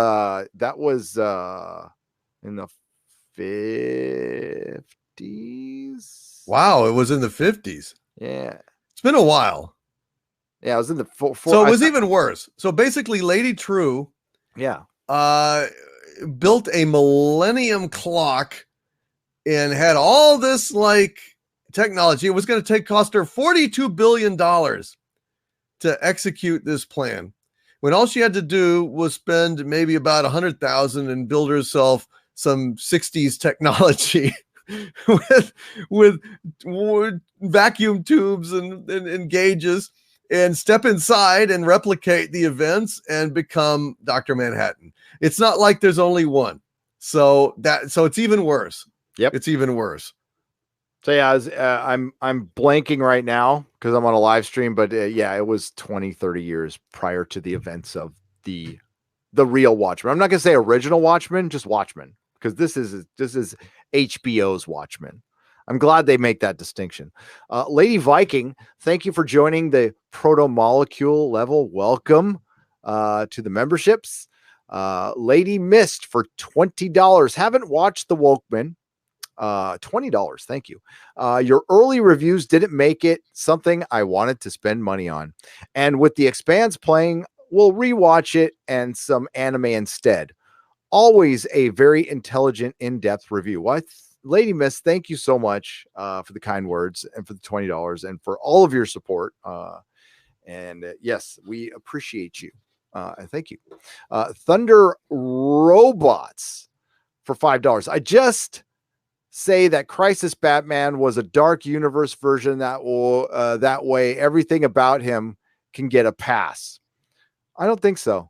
I didn't watch I watched a couple of seconds of Crisis, and I'm sure that Kevin Conroy's Batman could have been a murderous thug within the plot, but having Batwoman kill him, I'm talking about the symbolism. I don't give a shit what happened in the plot. And by the way, I'm already pissed at what they did to Smallville. So I was a fan of that show, believe it or not, but I liked it. Okay.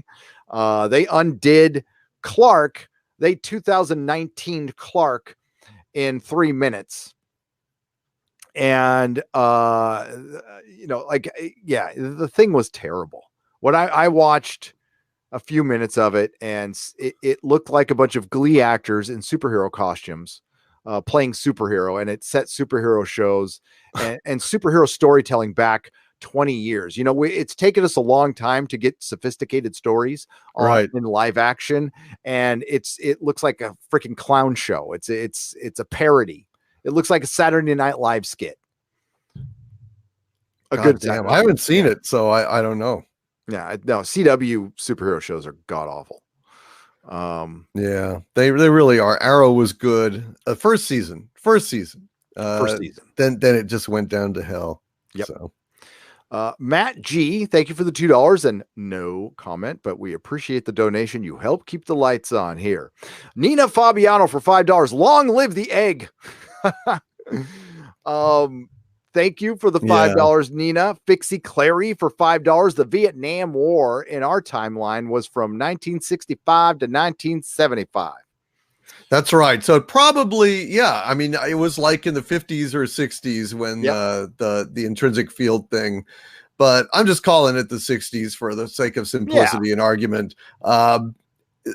So she had to do all this shit, like treating it like Dr. Manhattan is the Highlander.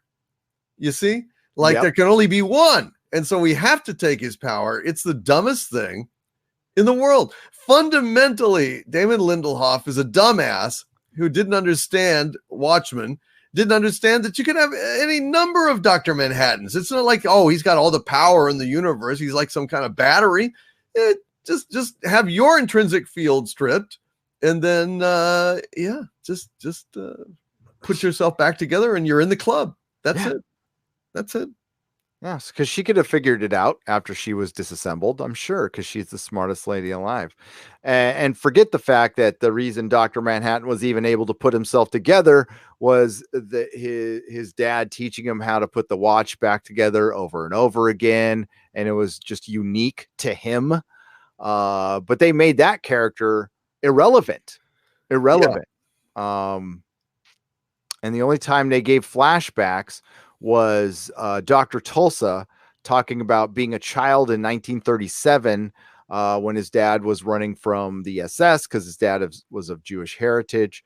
And by the way, there was all these spoiler theories on Reddit that there was going to be some connection to the Germans and that leaflet from World War I that was passed around, but no, everything was just put in there for woke points and not, it didn't really matter if it made sense in the narrative or not. I won't even say loosely fit in the narrative. It didn't matter.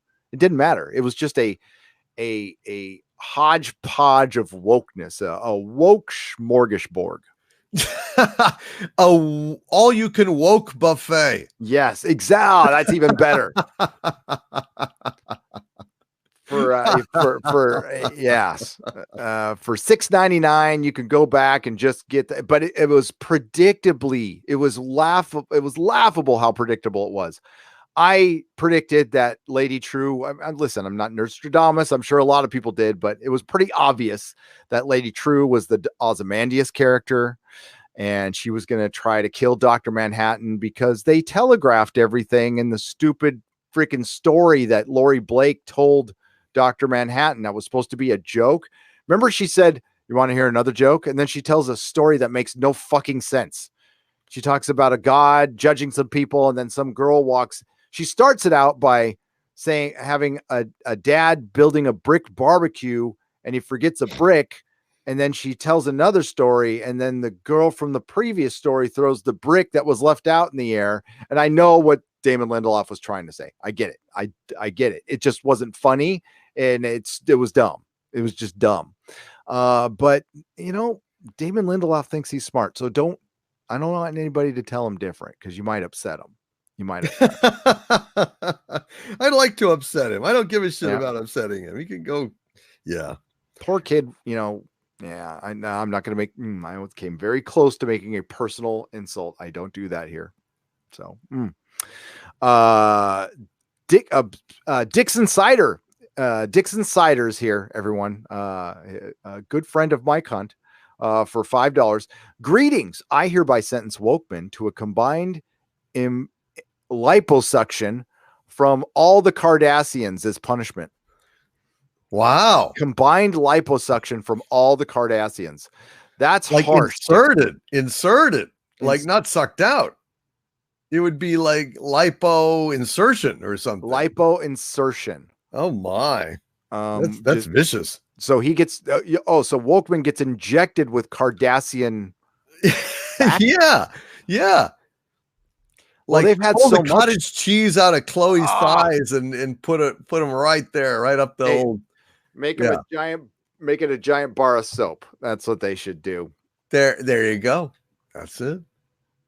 I am Jack's swollen prostate. Hang Solo as a new member at the Proto Molecule level. So welcome. All right, folks.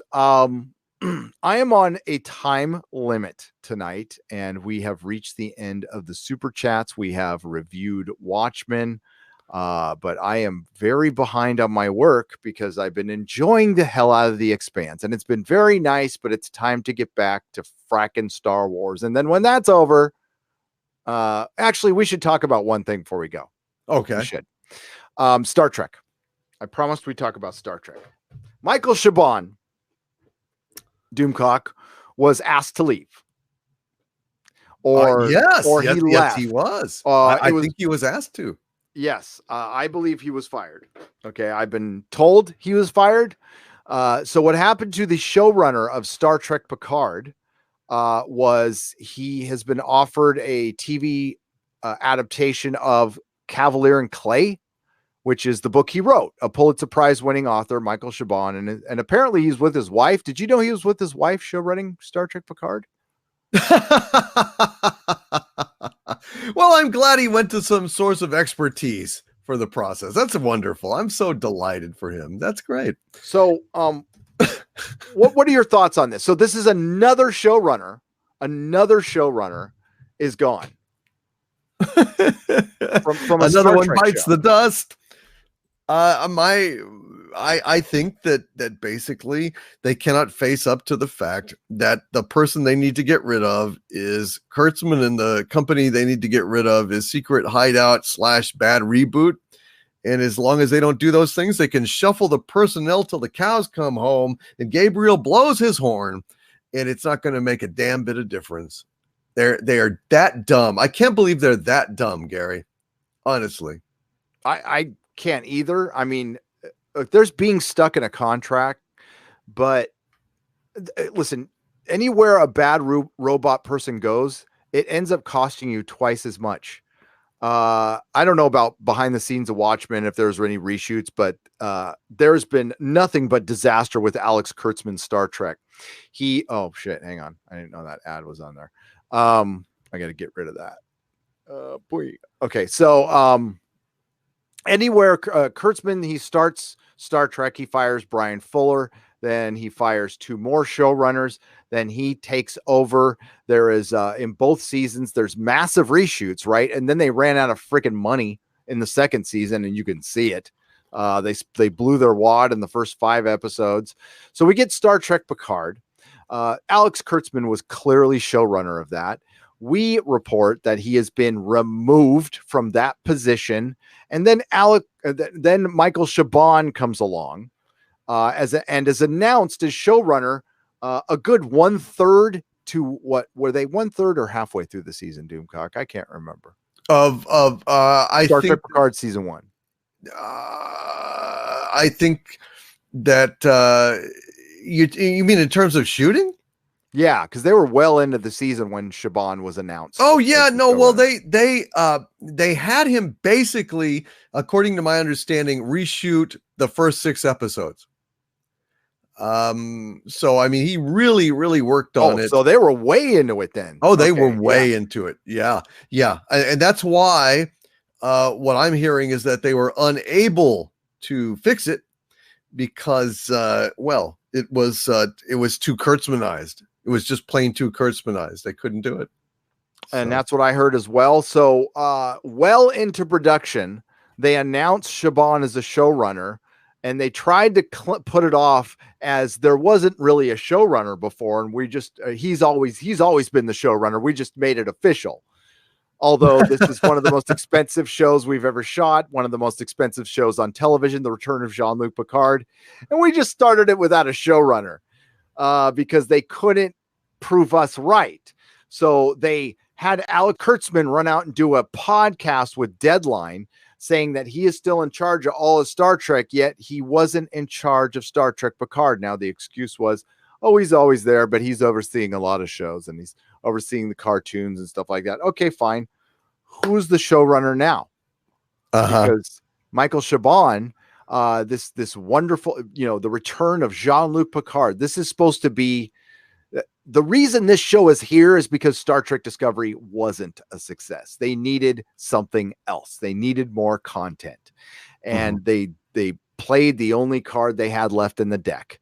And now their showrunner is gone, and they gave him another show. And it's really nice of them, because that's how you get fired nowadays. Because any sign of trouble with your streaming service is a red flag to your investors. So this must be a really good time to work in Hollywood, Doomcock. You can't get fired. You fail upward. You honor contracts no matter how bad you are. Yeah. Yeah. You go ahead and you get your novel adapted by the very company that fired your ass. That's pretty good. Star Trek Picard will have a new showrunner in its 2nd season. Michael Chabon served as showrunner for the show's 1st season. Chabon is shifting gears to work on a Showtime adaptation of his novel, The Adventures of Cavalier and Clay. By the way, good luck at Showtime. My man, your show will get canceled after 2 seasons, which was announced last week. He'll remain an executive producer on the 2nd season of Star Trek Picard, along with the other 25 executive producers they have, but will not be the season's showrunner. Chabon was one of the members of Picard's early writers' room that helped develop the series concept. You mean rip off Brian Fuller? I'm sorry, in my opinion. Rip off Brian Fuller and use the concept from a prequel comic. CBS All Access announced Chabon as showrunner in June 2019, which was well into the show's production. I added that. Chabon is a Pulitzer Prize winning author and lifelong Star Trek fan. Trek fan. What a crock of shit. That's bullshit. That is complete bullshit, man. Come on. Brought aboard Picard by his friend and fellow executive producer, Akiva Goldsman. Oh, this deal is getting worse all the time. Star Trek has been an important part of my way of thinking about the world, the future, human nature, storytelling, and myself since I was 10 years old, said Chabon when he was announced as showrunner. I come to work every day in a state of joy and awe, and having been entrusted with the character and the world of Jean-Luc Picard, with this vibrant strand of the rich and intricate and complex tapestry that is Star Trek. Daring, lyrical, humane, whimsical, celebrated, words that describe both Jean-Luc Picard and the literary genius of Michael Chabon, said Star Trek Picard creator and co-executive producer Alex Kurtzman. Oh, I freaking hate this guy, dude. Whimsical? Whimsical? They're saying that Jean-Luc Picard. No, they're saying Chabon is. Chabon. Okay.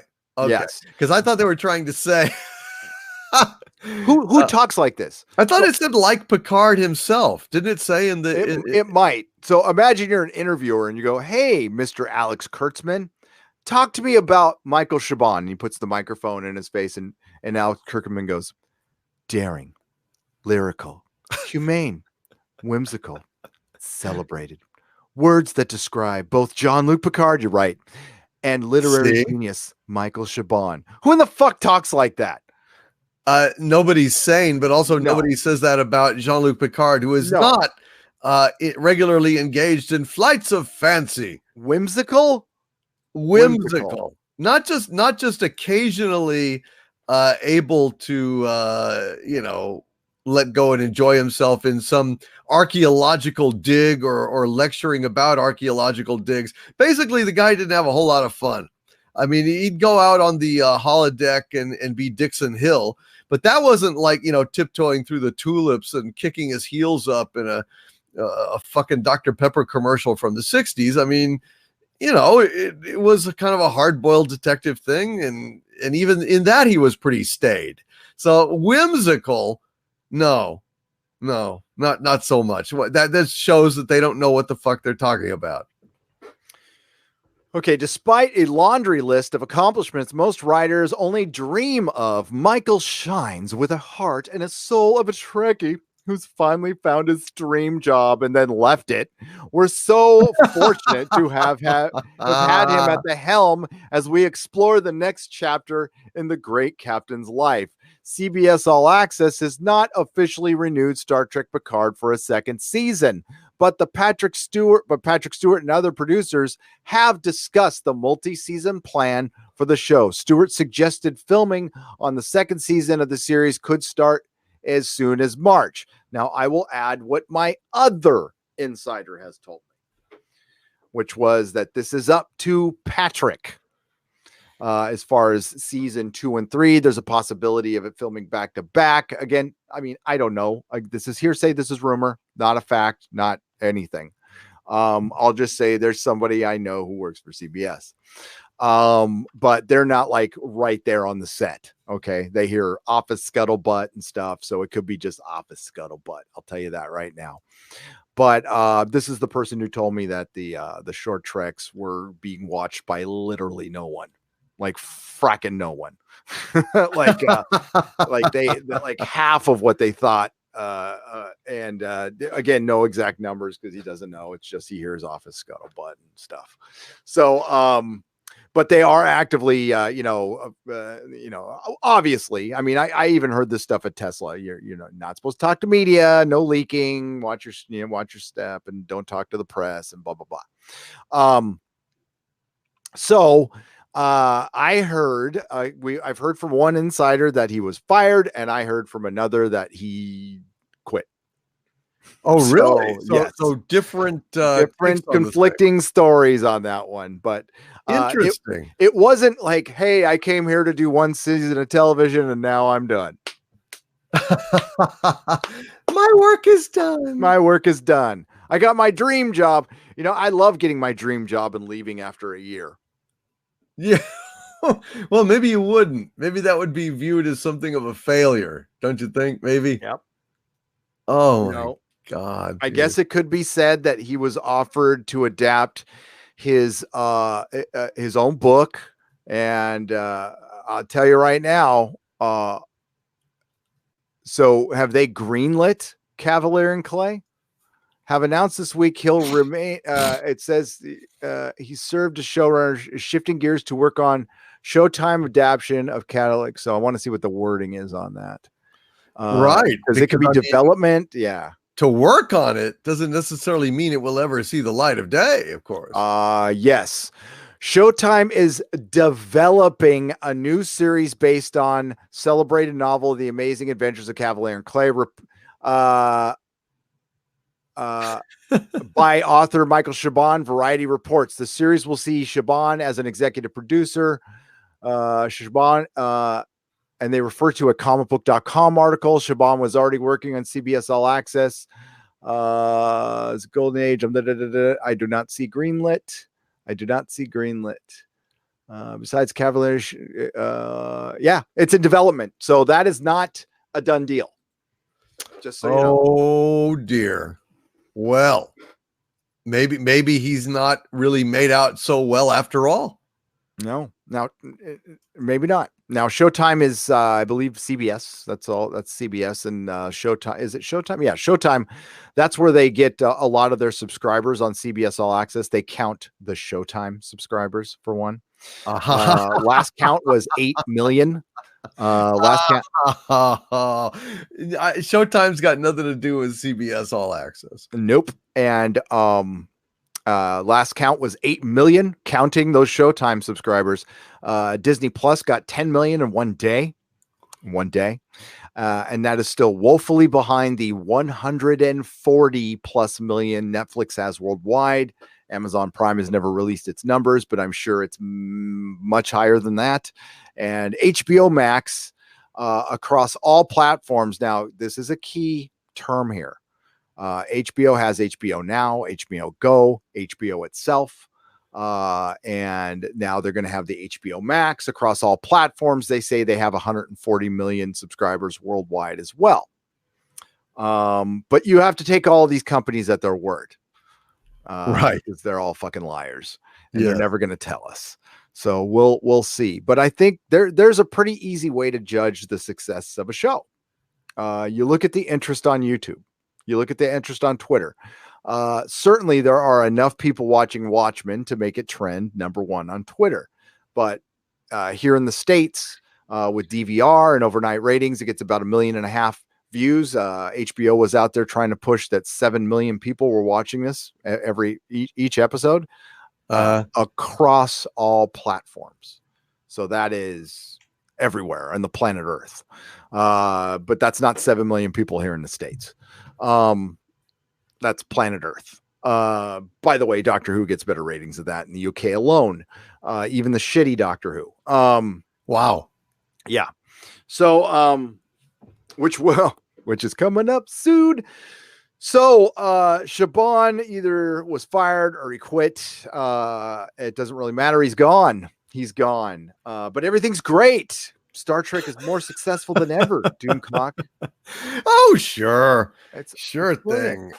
Yeah. Well, you can tell how it's thriving by watching the short treks that came out this last Thursday. Oh, y'all didn't hear that?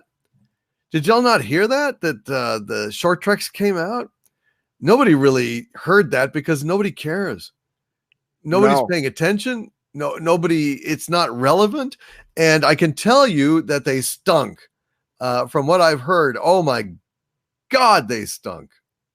I haven't seen the last two. They're 2 animated series. By the way, the short treks did not feature until the animated one anybody from Star Trek Discovery. They featured the crew of the Enterprise, and they were filmed during season 2 on already built sets, and they were a cheap way to kind of carry over and make up for the delay, because guess what was supposed to be airing right now?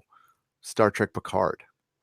Right. That's right. And they did not make their shoot date because they were delayed a month because there was a revolt by the licensees that they were not happy with the direction the thing was going.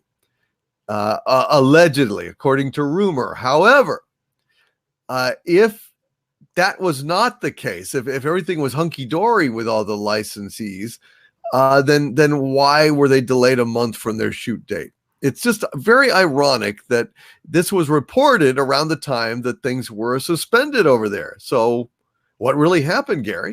You got me.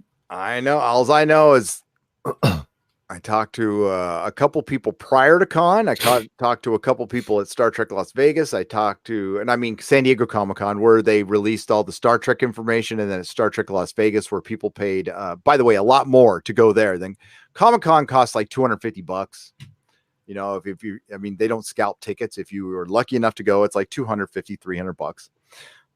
Star Trek cost anywhere from $175 to $1,200. And a lot of people paid $1,200, including myself. I didn't get shit out of it, by the way. Like nothing. It's a terrible deal. Just do the $90 a day thing or something like that. You're much better off. And they dropped all the major stuff at San Diego. They didn't do anything special except for complain about the Orange Man. So much so that Doug Jones, the only person with like any real freaking class, told him to stop. Really? Yeah. So I told him to settle down with it. Wow. Yeah. Good God. Yep. Doug Jones, who I like. I'm sorry he's in that show and everything, but I really do like Doug Jones. I've met him a couple times at cons. Perfectly nice guy, like a really nice guy. So yeah, it's not his fault. Nope, nothing against him whatsoever. Some of the other actors in there are pretty obnoxious in that show on Twitter. Little Ricky, yeah, Wilson Cruz has been pretty nasty to people on Twitter. I didn't know that until I said, I guess he seems like a nice guy. And somebody shot me like 2 of his screenshots of his tweets. And they're like, no, he's not. I'm like, oh, you're right. I sit corrected. He's kind of an a-hole. And he was charging $60 for an autograph, like the same amount as Nichelle Nichols or close, which was, I mean, that's Wilson Cruz.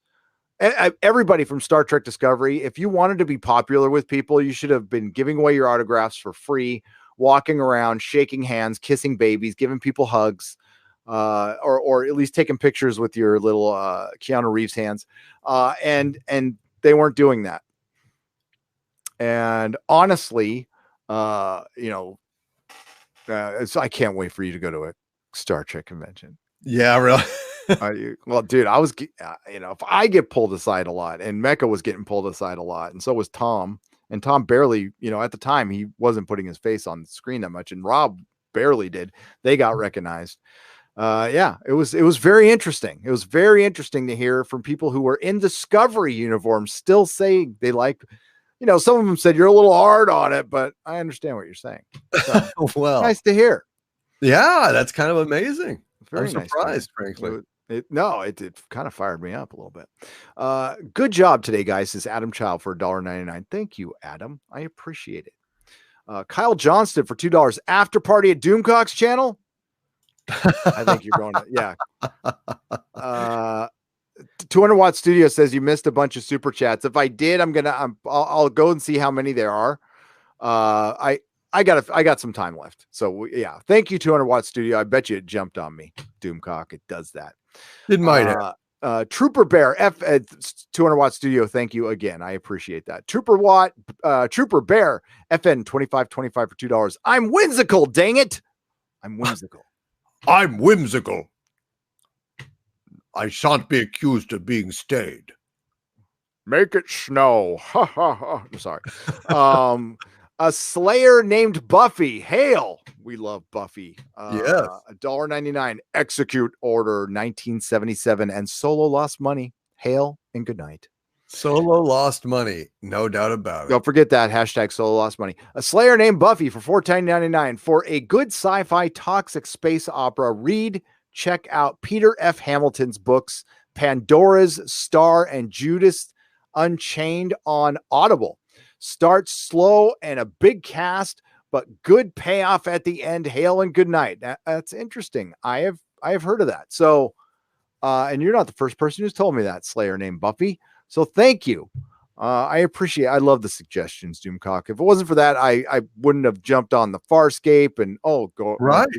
Glory be. Look at all the fucking super chats I missed. Hang on. Why does it do that? You got to hit refresh. I got that. Sorry about that. Give me just a second. No problem. Jay Boogie for $10. understand how it LOL. I was hoping they nailed the ending, but no. After episode 4, I found it enjoyable, but the finale was bad. Overall, it was a 6.5. I also don't think she has his powers, just the ability to walk on water. And that's what I think too, Jay Boogie. I just think they gave her the power to walk on water, which then what was the point? He gave his life to what? Come on.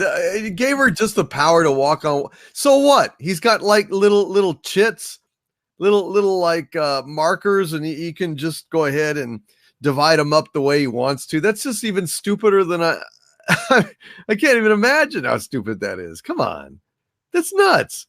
So just okay. Well, I'm not going to give her the power to transcend time or space, or anything, but I'll give her the power to walk on water so she can be a good pool cleaner after her bullshit career as a cop is over. Right? No, I'm Doomcock. I think I'm a little dumbfounded on how dumb it was. I'm a little bit of loss for words for how fucking stupid it was and what a utter waste of time. I mean, Jay Boogie, Jay Boogie, thank you for the $10. Thank you for being respectful. You can always come in here and disagree. We don't have to agree on everything, but Jay Boogie's awesome and comes in with class. And I appreciate that a lot. And he even said they didn't stick the landing, and I'm interested to hear what other folks are saying. The ones who like the show, I'm very interested to see what they liked about this last episode. Cause it's indefensible in my opinion. Listen, you hold out because at the end, some things do come together at the very end and it makes sense. And you go, wow, but not here. No. Not here. Not on a little off production. No. I went, wow, that sucked. So thank you, Jay Boogie, for the $10. The box goes for $5. Has anyone pointed out that JJ is ripping off Avatar, The Last Airbender, with his Voices of the Past Jedi ending? Yes, they have, but that's a very good point. The Ghost Box. JJ rips things off. That's what he does. He's not original. Not at all.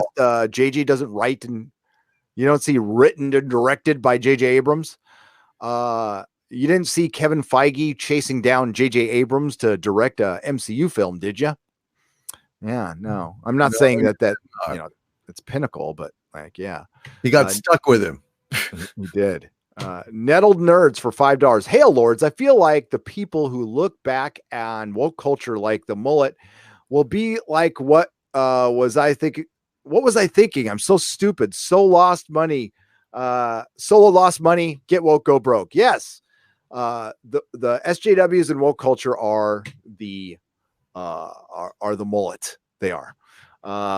Jay Boogie for $10 says Leftovers was great, but the first season struggled as well. Best season was 2 with Regina, but the show was very thought provoking. Would love to hear your perspectives because we tend to see things differently. I found the show very try hard and pretentious. Just what little I saw of it. And that was with Christopher Eccleston, who I love. I love him as an actor. And I didn't see it at all. I didn't see it at all. No, I think you'd freaking hate it. Shazamackle for Australian $5. Damon Lindelof is a half trick pony.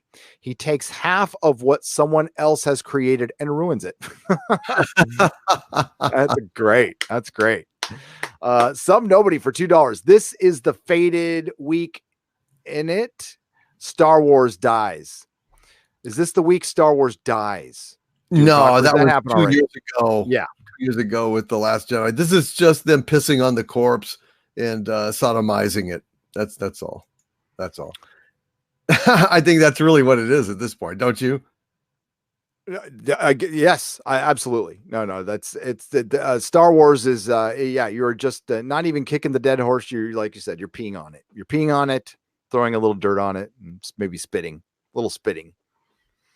Exactly. I thought it felt bad on the inside, Yeah, right. Brian Snell for $5. What movie is going to be worse than Rise of Skywalker or the new James Bond? Um, God, I can't think of a single one. I mean, what could be worse than that crap? James Bond is going to be like Terminator bad, Terminator Dark Fate bad. I believe that the Eternals could be that movie. Wow. God, worse than that? I think the Eternals is going to be bad. Worse than James Bond, for fuck's sake? Really? Yeah, the Eternals is going to be woke as hell. Wow. Now, I don't think it could be that woke because of China. But just everything I'm hearing from Eternals looks terrible. We're getting into a very cookie cutter. I mean, the Marvel movies were looking very cookie cutter. But what sold them was like, Wasp and Ant-Man was a bad movie. A lot of people said they liked it. A lot of people did. They liked Paul Rudd. That movie was bad. They made Ant-Man look like an idiot the whole time. It was a bad movie. I think we're going to get a lot more the Wasp and Ant-Man, and I don't call it Ant-Man and the Wasp. It was about her. They put her they gave her top billing over Paul Rudd. And I'm sorry, Evangeline Lilly, she's a very attractive woman, and she's not a terrible actress. She is not leading lady, and she is not above Paul Rudd. Come on. No. Not accomplished enough, and of course she was on Lost as well. So yep, I'm not really disposed towards her regardless. She is a decent supporting actress. That's it, and in great shape. And she got in great shape for the movie, and that's awesome. She was a decent Wasp, and she was Wasp. And what's Wasp? Wasp is not a main A-list character in the Marvel universe. She is a member of the Avengers. A C-level member, like a mainstay, but it's still a C-level. Sure. Is Amazon still planning a Lord of the Rings series? And what is it about? Ryan, for £5. Yes. It takes place in the Second Age. I imagine it will be the lead up to the war of the first War of the Ring with Sauron. You're going to probably meet Sauron the Deceiver when he was in his elvish form.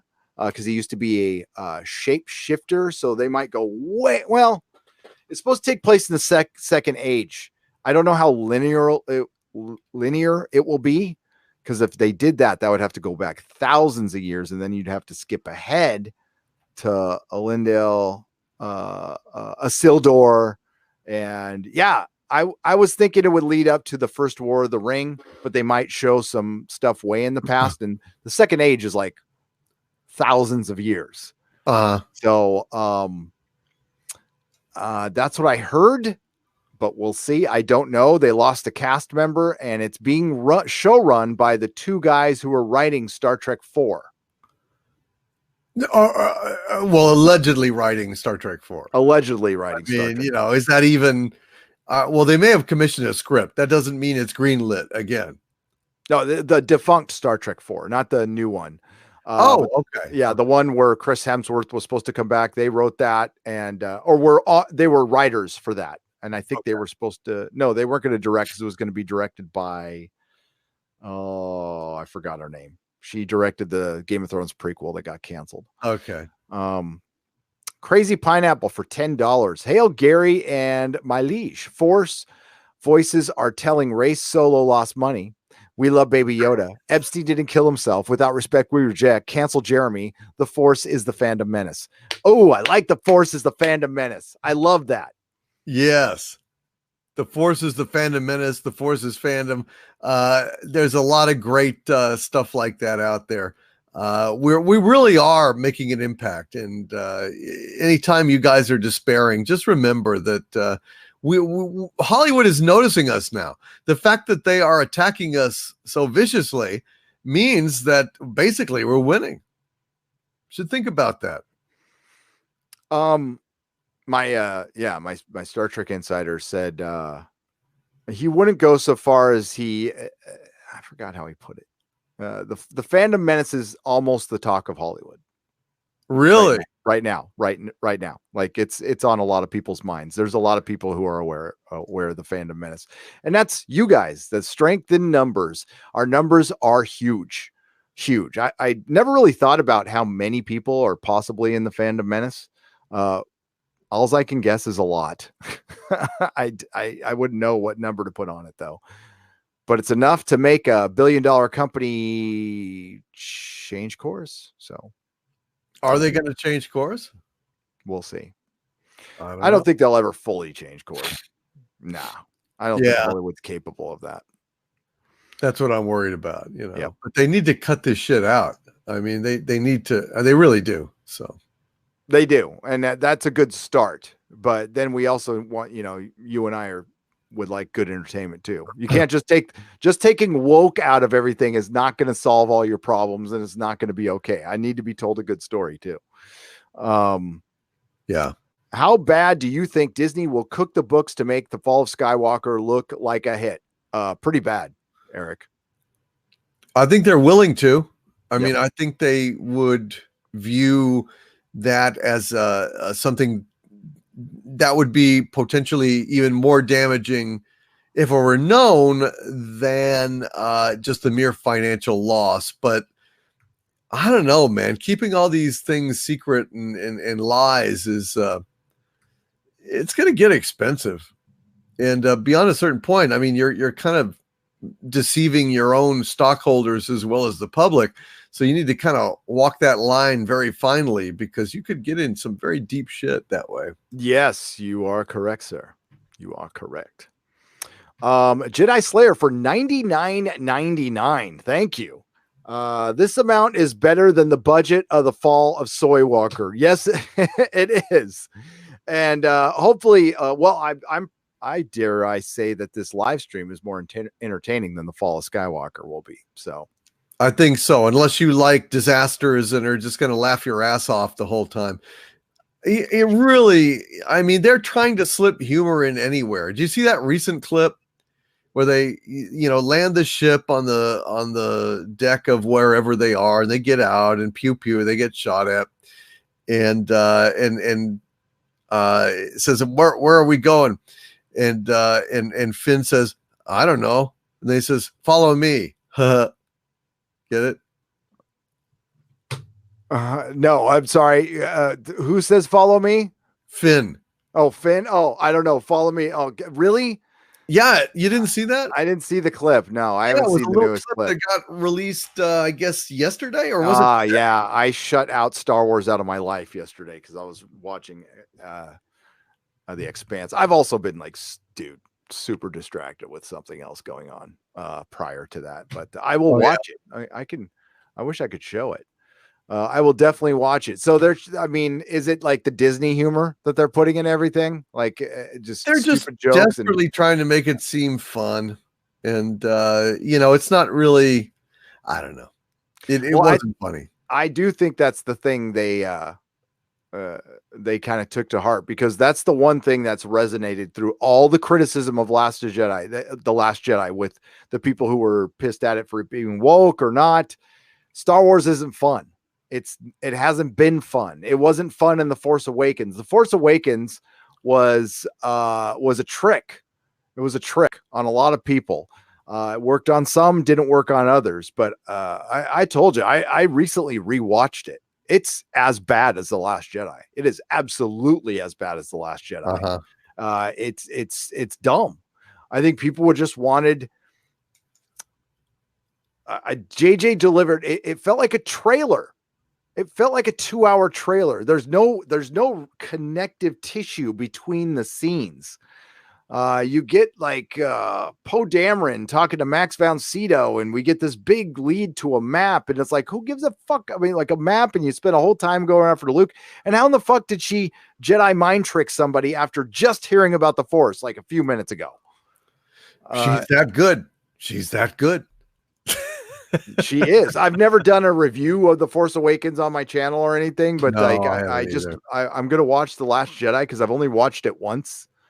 Really? Watch it again before I see I've only watched it once. Good. I mean, I can't believe you're going to rewatch it. That's I want to be full of piss and vinegar by Thursday. I'm going to be ready for Ready for the, I don't know, man. Kind of like, I'm sure the debate will go on after the film comes out, but ready for the kind of like the final battle, man. Darth Mortis for $5. Has JJ ever shot anything that somebody hasn't done before? And can we sue Disney, Kathleen Kennedy, and JJ for wrongful death of franchises? Yes, I'd like to make that up. By the way, Jedi Slayer, thank you for the $9.99 super chat. Thank you so much. That is very generous. Hail to you, sir or madam. I don't want to assume any genders. And thank you, Darth Mortis. Yes, I think we should. I think we should make that up. John Man McFly for $13.99 Canadian dollars. Thoughts on Short Trek animation, guys? And we neither of us saw them. Sorry. I should have, but I didn't. I keep avoiding it. How about you? Yeah, I haven't seen it. I haven't seen it, so I can't say. I don't want to either. So I mean, the fact that I've had trouble getting access to it is secondary. Yeah. Right. Some nobody for $2. Script is to explain the leaks and discredit you guys. Yeah, that's to cover their ass. Yeah, as far as putting the script up on eBay. Yep, that's what I believe it was. I think it's just to cover their ass. And I think it was also a publicity stunt. It got a lot of headlines. It certainly did.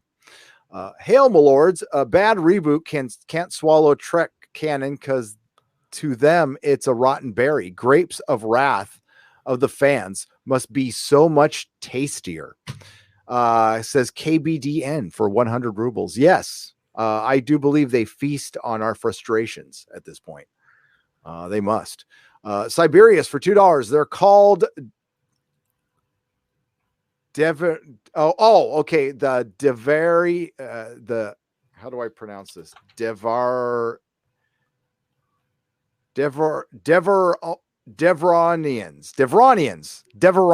Okay. Ones with the horns. Okay. The Devronians. Thank you, Siberius. I never knew what that guy was called. Yeah, me either. Yeah. Porter Stanley for $9.99. Gary Doomcock, help Eric July, young Ripa 59, get his live stream viewership up. Certainly. I'll go on one of his live streams. I don't know if I'd help. But yeah, people need to go watch young Ripa. He's awesome. And he live streams a lot. Yeah, go check him out. He has the clearest fracking camera I've ever seen on a live stream. So I need to hit him up about that because it looks good. Huh. Wesley Williams becomes a member at the proto molecule level. Welcome, my friend.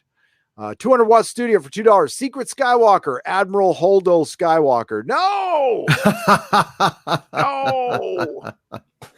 Oh God. Why not? Why not? It wouldn't be that. I mean, I don't think my source would have been saying that was good. So I doubt it was her. Yeah. God only knows, though. God only knows. Who knows? 200 watt studio for $2. STV. What does God need with lithium batteries? To build a cage he can't get out of, I guess. So he can kill himself. God, it's dumb. Dr. Manhattan is a Time Lord, says Mr. Roboto for $2. Dr. Manhattan's an idiot. I mean, well, Dr. Tulsa is an idiot.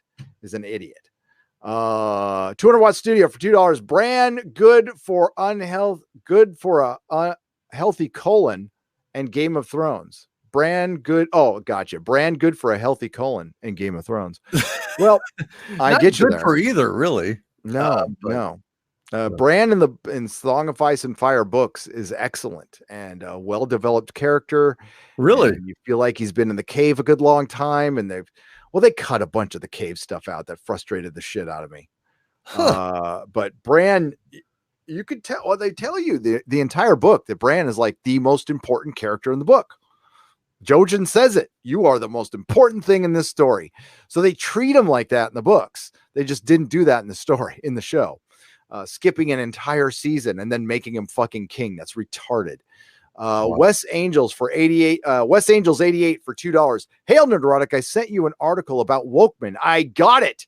If you had a chance to read it, could you believe the title of stating no matter how it ends, it's already done enough, meaning pushing more woke shit? Yes. Let's see if I can find that real quick. No, for God's sake. Just to piss everybody off. A bunch of bullshit. God. Thank you for sending me that too. I looked at the headline and went, God, I had to like get rid of it. Yeah, right. I mean, I don't want to. Jeez, idiots. Idiots. What a piece of shit. Yeah, we need to keep on this shit, you know, keep attacking it because it's crap. Holy shit. Hey, your boy Zach. Sorry I didn't get back to your email that you sent me a month ago. I will send that. I'm sorry. Jesus. I can't find it on my email's goddamn mess. But I will find it. Shit, Zach, I'm sorry if you're out there. I just saw Zach sent me an email and I didn't get back to him. I feel bad. I will look that up. But yes, I remember seeing it and it basically said yes. It said Watchmen's done its job because it brought awareness to Tulsa. Because it brought awareness to the Tulsa. Oh, yeah, right. Guess what? I had already heard of it. So yeah. Has it been suppressed? I'm sure. But listen, I also live in San Francisco and my son goes to Antifa Junior High. So, you know, there it is there. Antifa Junior High. Antifa Junior High. Yeah. Supreme Overlord SJW. Okay, I already read that one. Let's see if we're caught up here now. I think we're caught up. Everybody, Admiral OF Doom for $5. Always remember, most of the time, the smartest thing said by most people in Hollywood came out of their butts after eating Taco Bell. That is true. Or you know, they after snorting a bunch of cocaine off of somebody's butt crack. Same thing. I think I found out why Kathleen Kennedy nixed George's edits. It's consistent of him looking into the camera and saying, Disney trilogy isn't canon over and over again. Yes. The Disney trilogy isn't canon. Nope. It's actually terrible. And the Emperor was definitely dead. Ian McDermott came out and in an interview, it just came out. Somebody emailed it to me. He's like, yeah, it's like, I believe they called me and they said, do you want to bring back the Emperor? Because, so he hadn't been contacted. You think they would contact Ian McDermott and ask him if he'd be interested in being the Emperor back in 2015? Because he's not young, by the way. Right. And you want to make sure he's going to be around and available for scheduling. No, it was about a year ago. Ian McDermott seems like a nice guy, but oh yeah, there's nothing wrong with him. It's not his fault. And they asked him to be the Emperor. He said, I'll do it. Forget Star Wars. What do you all think of the Lord of the Rings spin-offs? What do you all think will be the Lord of the Rings spin-off series will be? So you want to know what it's going to be about. Robert Meza, thank you for the $5. I think it's going to be about the Second Age. They have certain people involved who were involved in the films, including the production designer, who's very good. And they have Tom Shippey, who is basically the canonologist. The Tolkien estate they cannot mess. Unlike Damon Lindelof, anybody who takes on Lord of the Rings cannot change a single hair on anybody's body. They can't change a single thing about the original story. They can't add anything. They can't take away anything. They can refer to what happened. That's it. They can't like say that Aragorn, they can't give Aragorn's adventures 10 years before. Nope, can't do it. Cannot mess with that character at all. I love that. I freaking love that. Do you think it'll be do you think it'll be probably garbage? What do you think? Yeah, probably. Yeah, probably. I think there's a good chance it'll be inferior. You're going to get some D&D wannabes that'll muck it up one way or another. The first season might be okay, but yeah, the rest of it, not so much. It's a tale. It's Lord of the Rings is supposed to be English mythology. Right. Okay. British mythology. So while you could certainly make it more diverse if you get into the southern countries or you want to mess, with the elves and stuff like that, but they're not going to do that. So I'll ask this question. Do you think we'll get a true Lord of the Rings? Listen, this, no disrespect to anybody. I feel the same way if they put a bunch of white people in Wakanda, same thing. I'd feel bad enough if they did that. But like, when you see when Marvel finally makes the Fantastic Four, do you think it's going to look like Jack Kirby's Fantastic Four? No. Nope. Then it's not the Fantastic Four. I agree entirely. And I am a huge fan of the Fantastic Four, as you know. So yeah, I'm not thrilled about this. Honestly, it might be the only one that remains pure because they never really adapted it right. And the definitive version remains in the comics, as they always are. And those Jack Kirby comics and the ones after him, pretty much the Fantastic Four all the way through the 70s to the mid 80s was excellent. Just pure comic book joy. Mm-hmm. Just pure joy. And even when they added She-Hulk to the team, that was cool. Like John Byrne did a good job with that. And oh my God, there was the whole like she thing. And so great. I love that. It makes me want to read them. I talk about them. I want to break open my John Byrne comic books. I love that stuff. Amazon Lord of the Rings, the Silmarillion. No, it's not the yes. The Silmarillion has some of the Second Age stuff in it. So yes, it is. Sorry, Nettles, nerds. But it's based in the Second Age. Mm-hmm. Which means you could probably have. Is Galadriel? Could she be in it?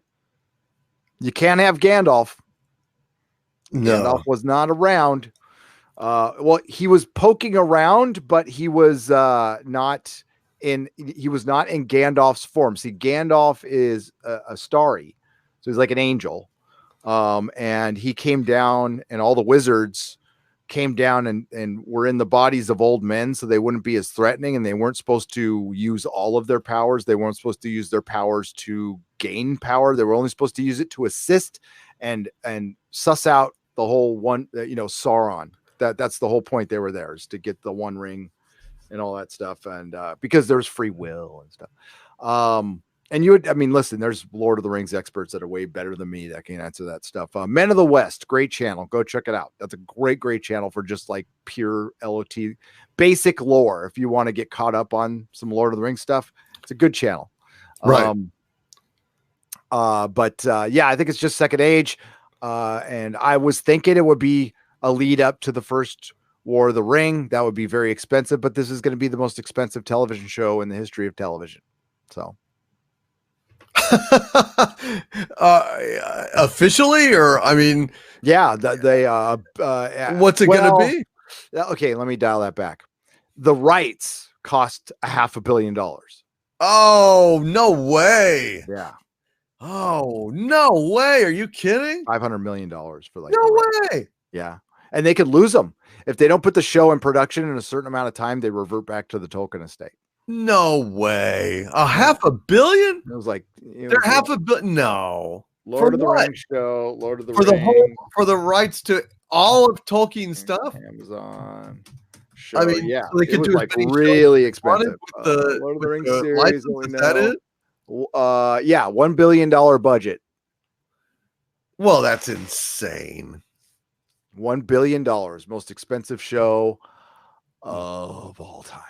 Well, now, I guess that beats STD, even with all the 40 million an episode shit. Well, okay. Yeah. God damn, that's a lot of money. Yeah, they had spent some insane amount of money to get this thing. Oh, here we go. Amazon's Lord of the Ring, everything you need to know. Oh, I fucking hate IndieWire. I remember I did a podcast on this like ages ago when they announced it. Okay. God, I hate it when they do this.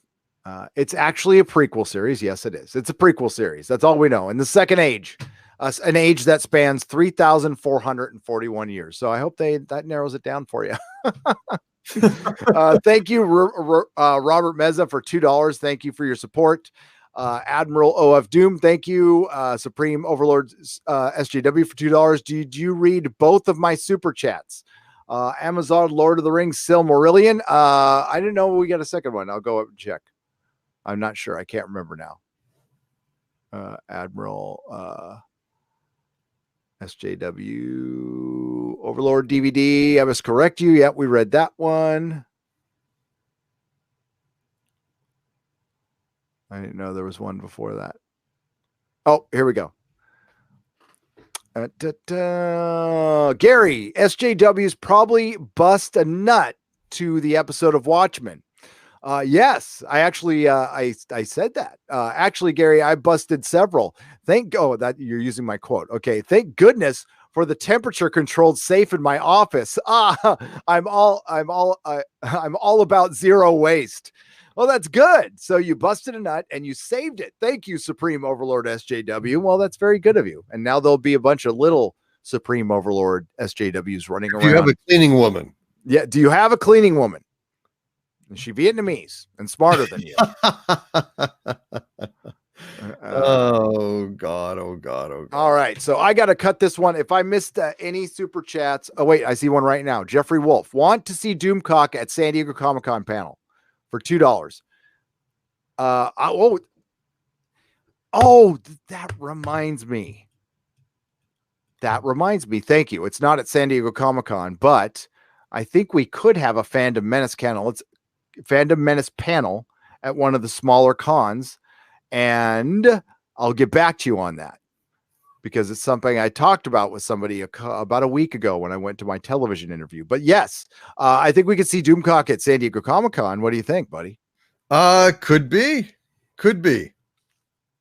I think it's a possibility. I think it's a possibility. It is a possibility, but we'd have to see. We have to coordinate things. Yes, and get a badge and whatever I got to do.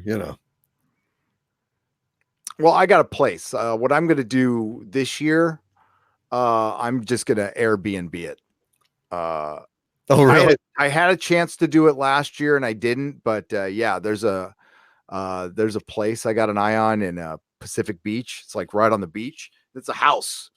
We'll just get a house and we can, you, me and Jeremy or whoever else wants to go. We'll have our own bedrooms, have a house, parking. It's on the beach in a beautiful part of San Diego. And we could trolley into the con or whatever. Yeah. Yeah. We just got to get those badges. We got to get those badges. I don't know if we're going to get press. If we don't get press, then I got to try to buy them or something. Right. Or maybe somebody out there can help us. Press is going to be harder for San Diego than New York, but I think it's possible. Right. I think it's possible. Well, that would be cool. That would be cool. Hokey Bear for $19.99. Who was more terrible and wooden in their respective Star Wars roles? Hayden Christensen or Daisy Ridley? Ooh. Gotta be honest about this. Well, I think Christian Haydenson, just because he had to sell falling in love with Amidala with dialogue that really should never have been penned by a mortal man. And Daisy Ridley just basically goes, "Oh, look over there. Don't hold my hand." I mean, she doesn't have a whole lot to say. So she's not, her line delivery is not the problem. Her line delivery is not the problem. The problem is the actual lines that she's delivering, but she doesn't have to have the weight that Hayden Christensen had. I mean, he had to sell all these horrible love. It was just creepy. It was not well done at all. George Lucas can never write a love story. Did he wrote American Graffiti? Did he write? He must have wrote it. Did he have help? Or Gloria Katz wrote that, right? Yeah, Katz and Hayek. Willard Hayek, Gloria Katz. Wrote it like basically for him. And they also did a polish, I think, on Star Wars too, by the way, uncredited polish. So yeah, and he wrote the prequels though, so we can see what the difference is. I'm glad I could still remember that off the top of my head. I used to be able to remember cast and crew for Star Wars, American Graffiti, every one of those movies. I mean, right down to editors, assistant editors. They were rock stars to me. Crazy. I used to be able to remember their names off the top of my head. I'm a nerd. Yeah, George Lucas is I don't want to go. That's an insult. It's a terrible insult. So let's just say George Lucas doesn't have the passion to write a love story. There might be a physical reason for that. And we'll just say the man's a genius, though. The man's a goddamn genius, technical genius. Hollywood is probably still alive today because of him, to be honest with you. Mm-hmm. Don't know for how much longer, but we'll see. We'll see. But yeah, Hayden Christensen, I'll agree with Doomcock. Daisy Ridley, I bypassed the compressor. What she said was completely annoying, but she delivered her lines a little better than Hayden Christensen did.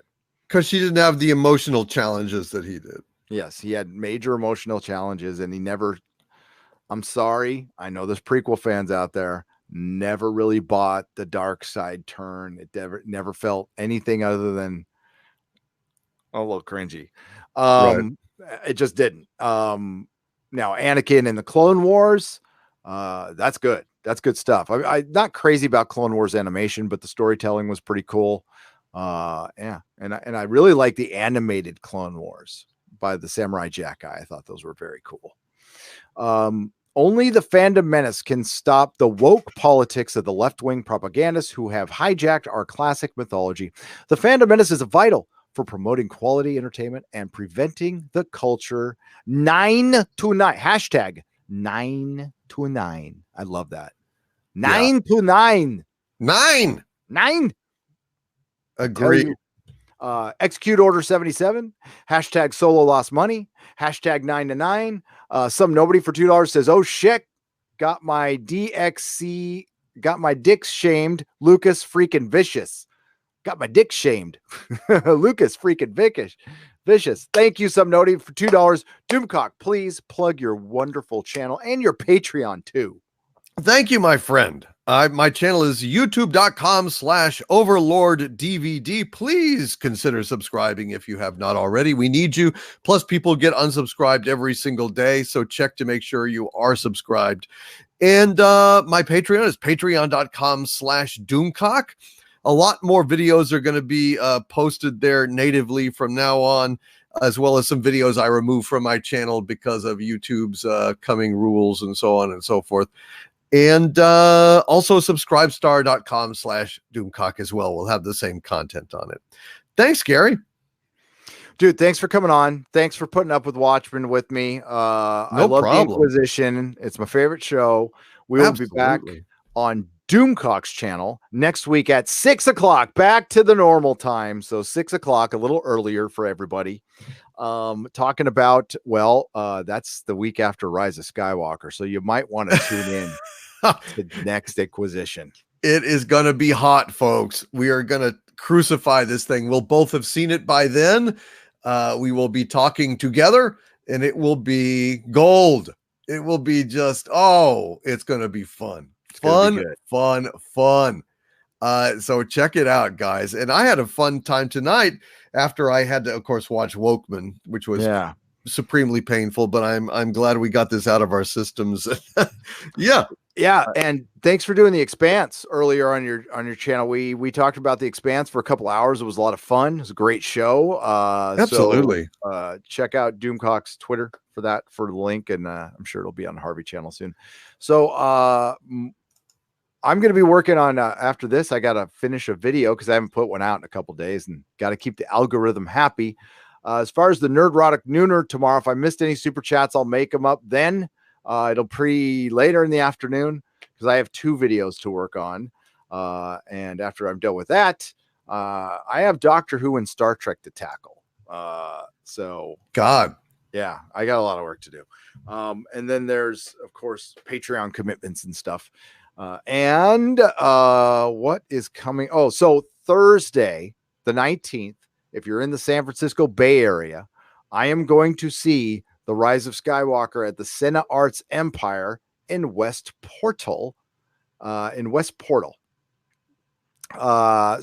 I will be there. I'm doing a meetup at the Starbucks across the street at 3:30 p.m. So just look up West Portal Empire. That's the name of the theater. And if you're in the Bay Area, you want to come, I think tickets are still available at that theater. You can come get a ticket. I'm going to see the 6:00 show, and I'm going to be hanging out in the Starbucks where I did my very first podcast for 2.5 hours prior to the show. There isn't assigned seating, so I do have to jump in early, but just want to, if anybody's in the neighborhood, you want to come out and have some coffee and hang out and shit on Star Wars prior to going to see it, I will be there. So you can come see me there. And then, we'll be back here next Sunday, or back on Dukecock's channel for Inquisition next Sunday. Everybody have a wonderful evening. Cleanse that palate of Watchmen with some Expanse, and we'll see you all soon. Any final words, sir? No, just it's been a pleasure. Always check in with the Inquisition on Sundays, and also Exozone probably sometime this coming week. We haven't done it in a while, so it will be good. We'll see if we can squeeze that in, hopefully. Otherwise, Wokemen stinks, and spread the word far and wide, because let's ruin their little woke party, shall we? Let's just keep it alive, keep it up there, and let the world know we thought it stunk. And it did. It did. It really did. But remember, not all who wander are lost.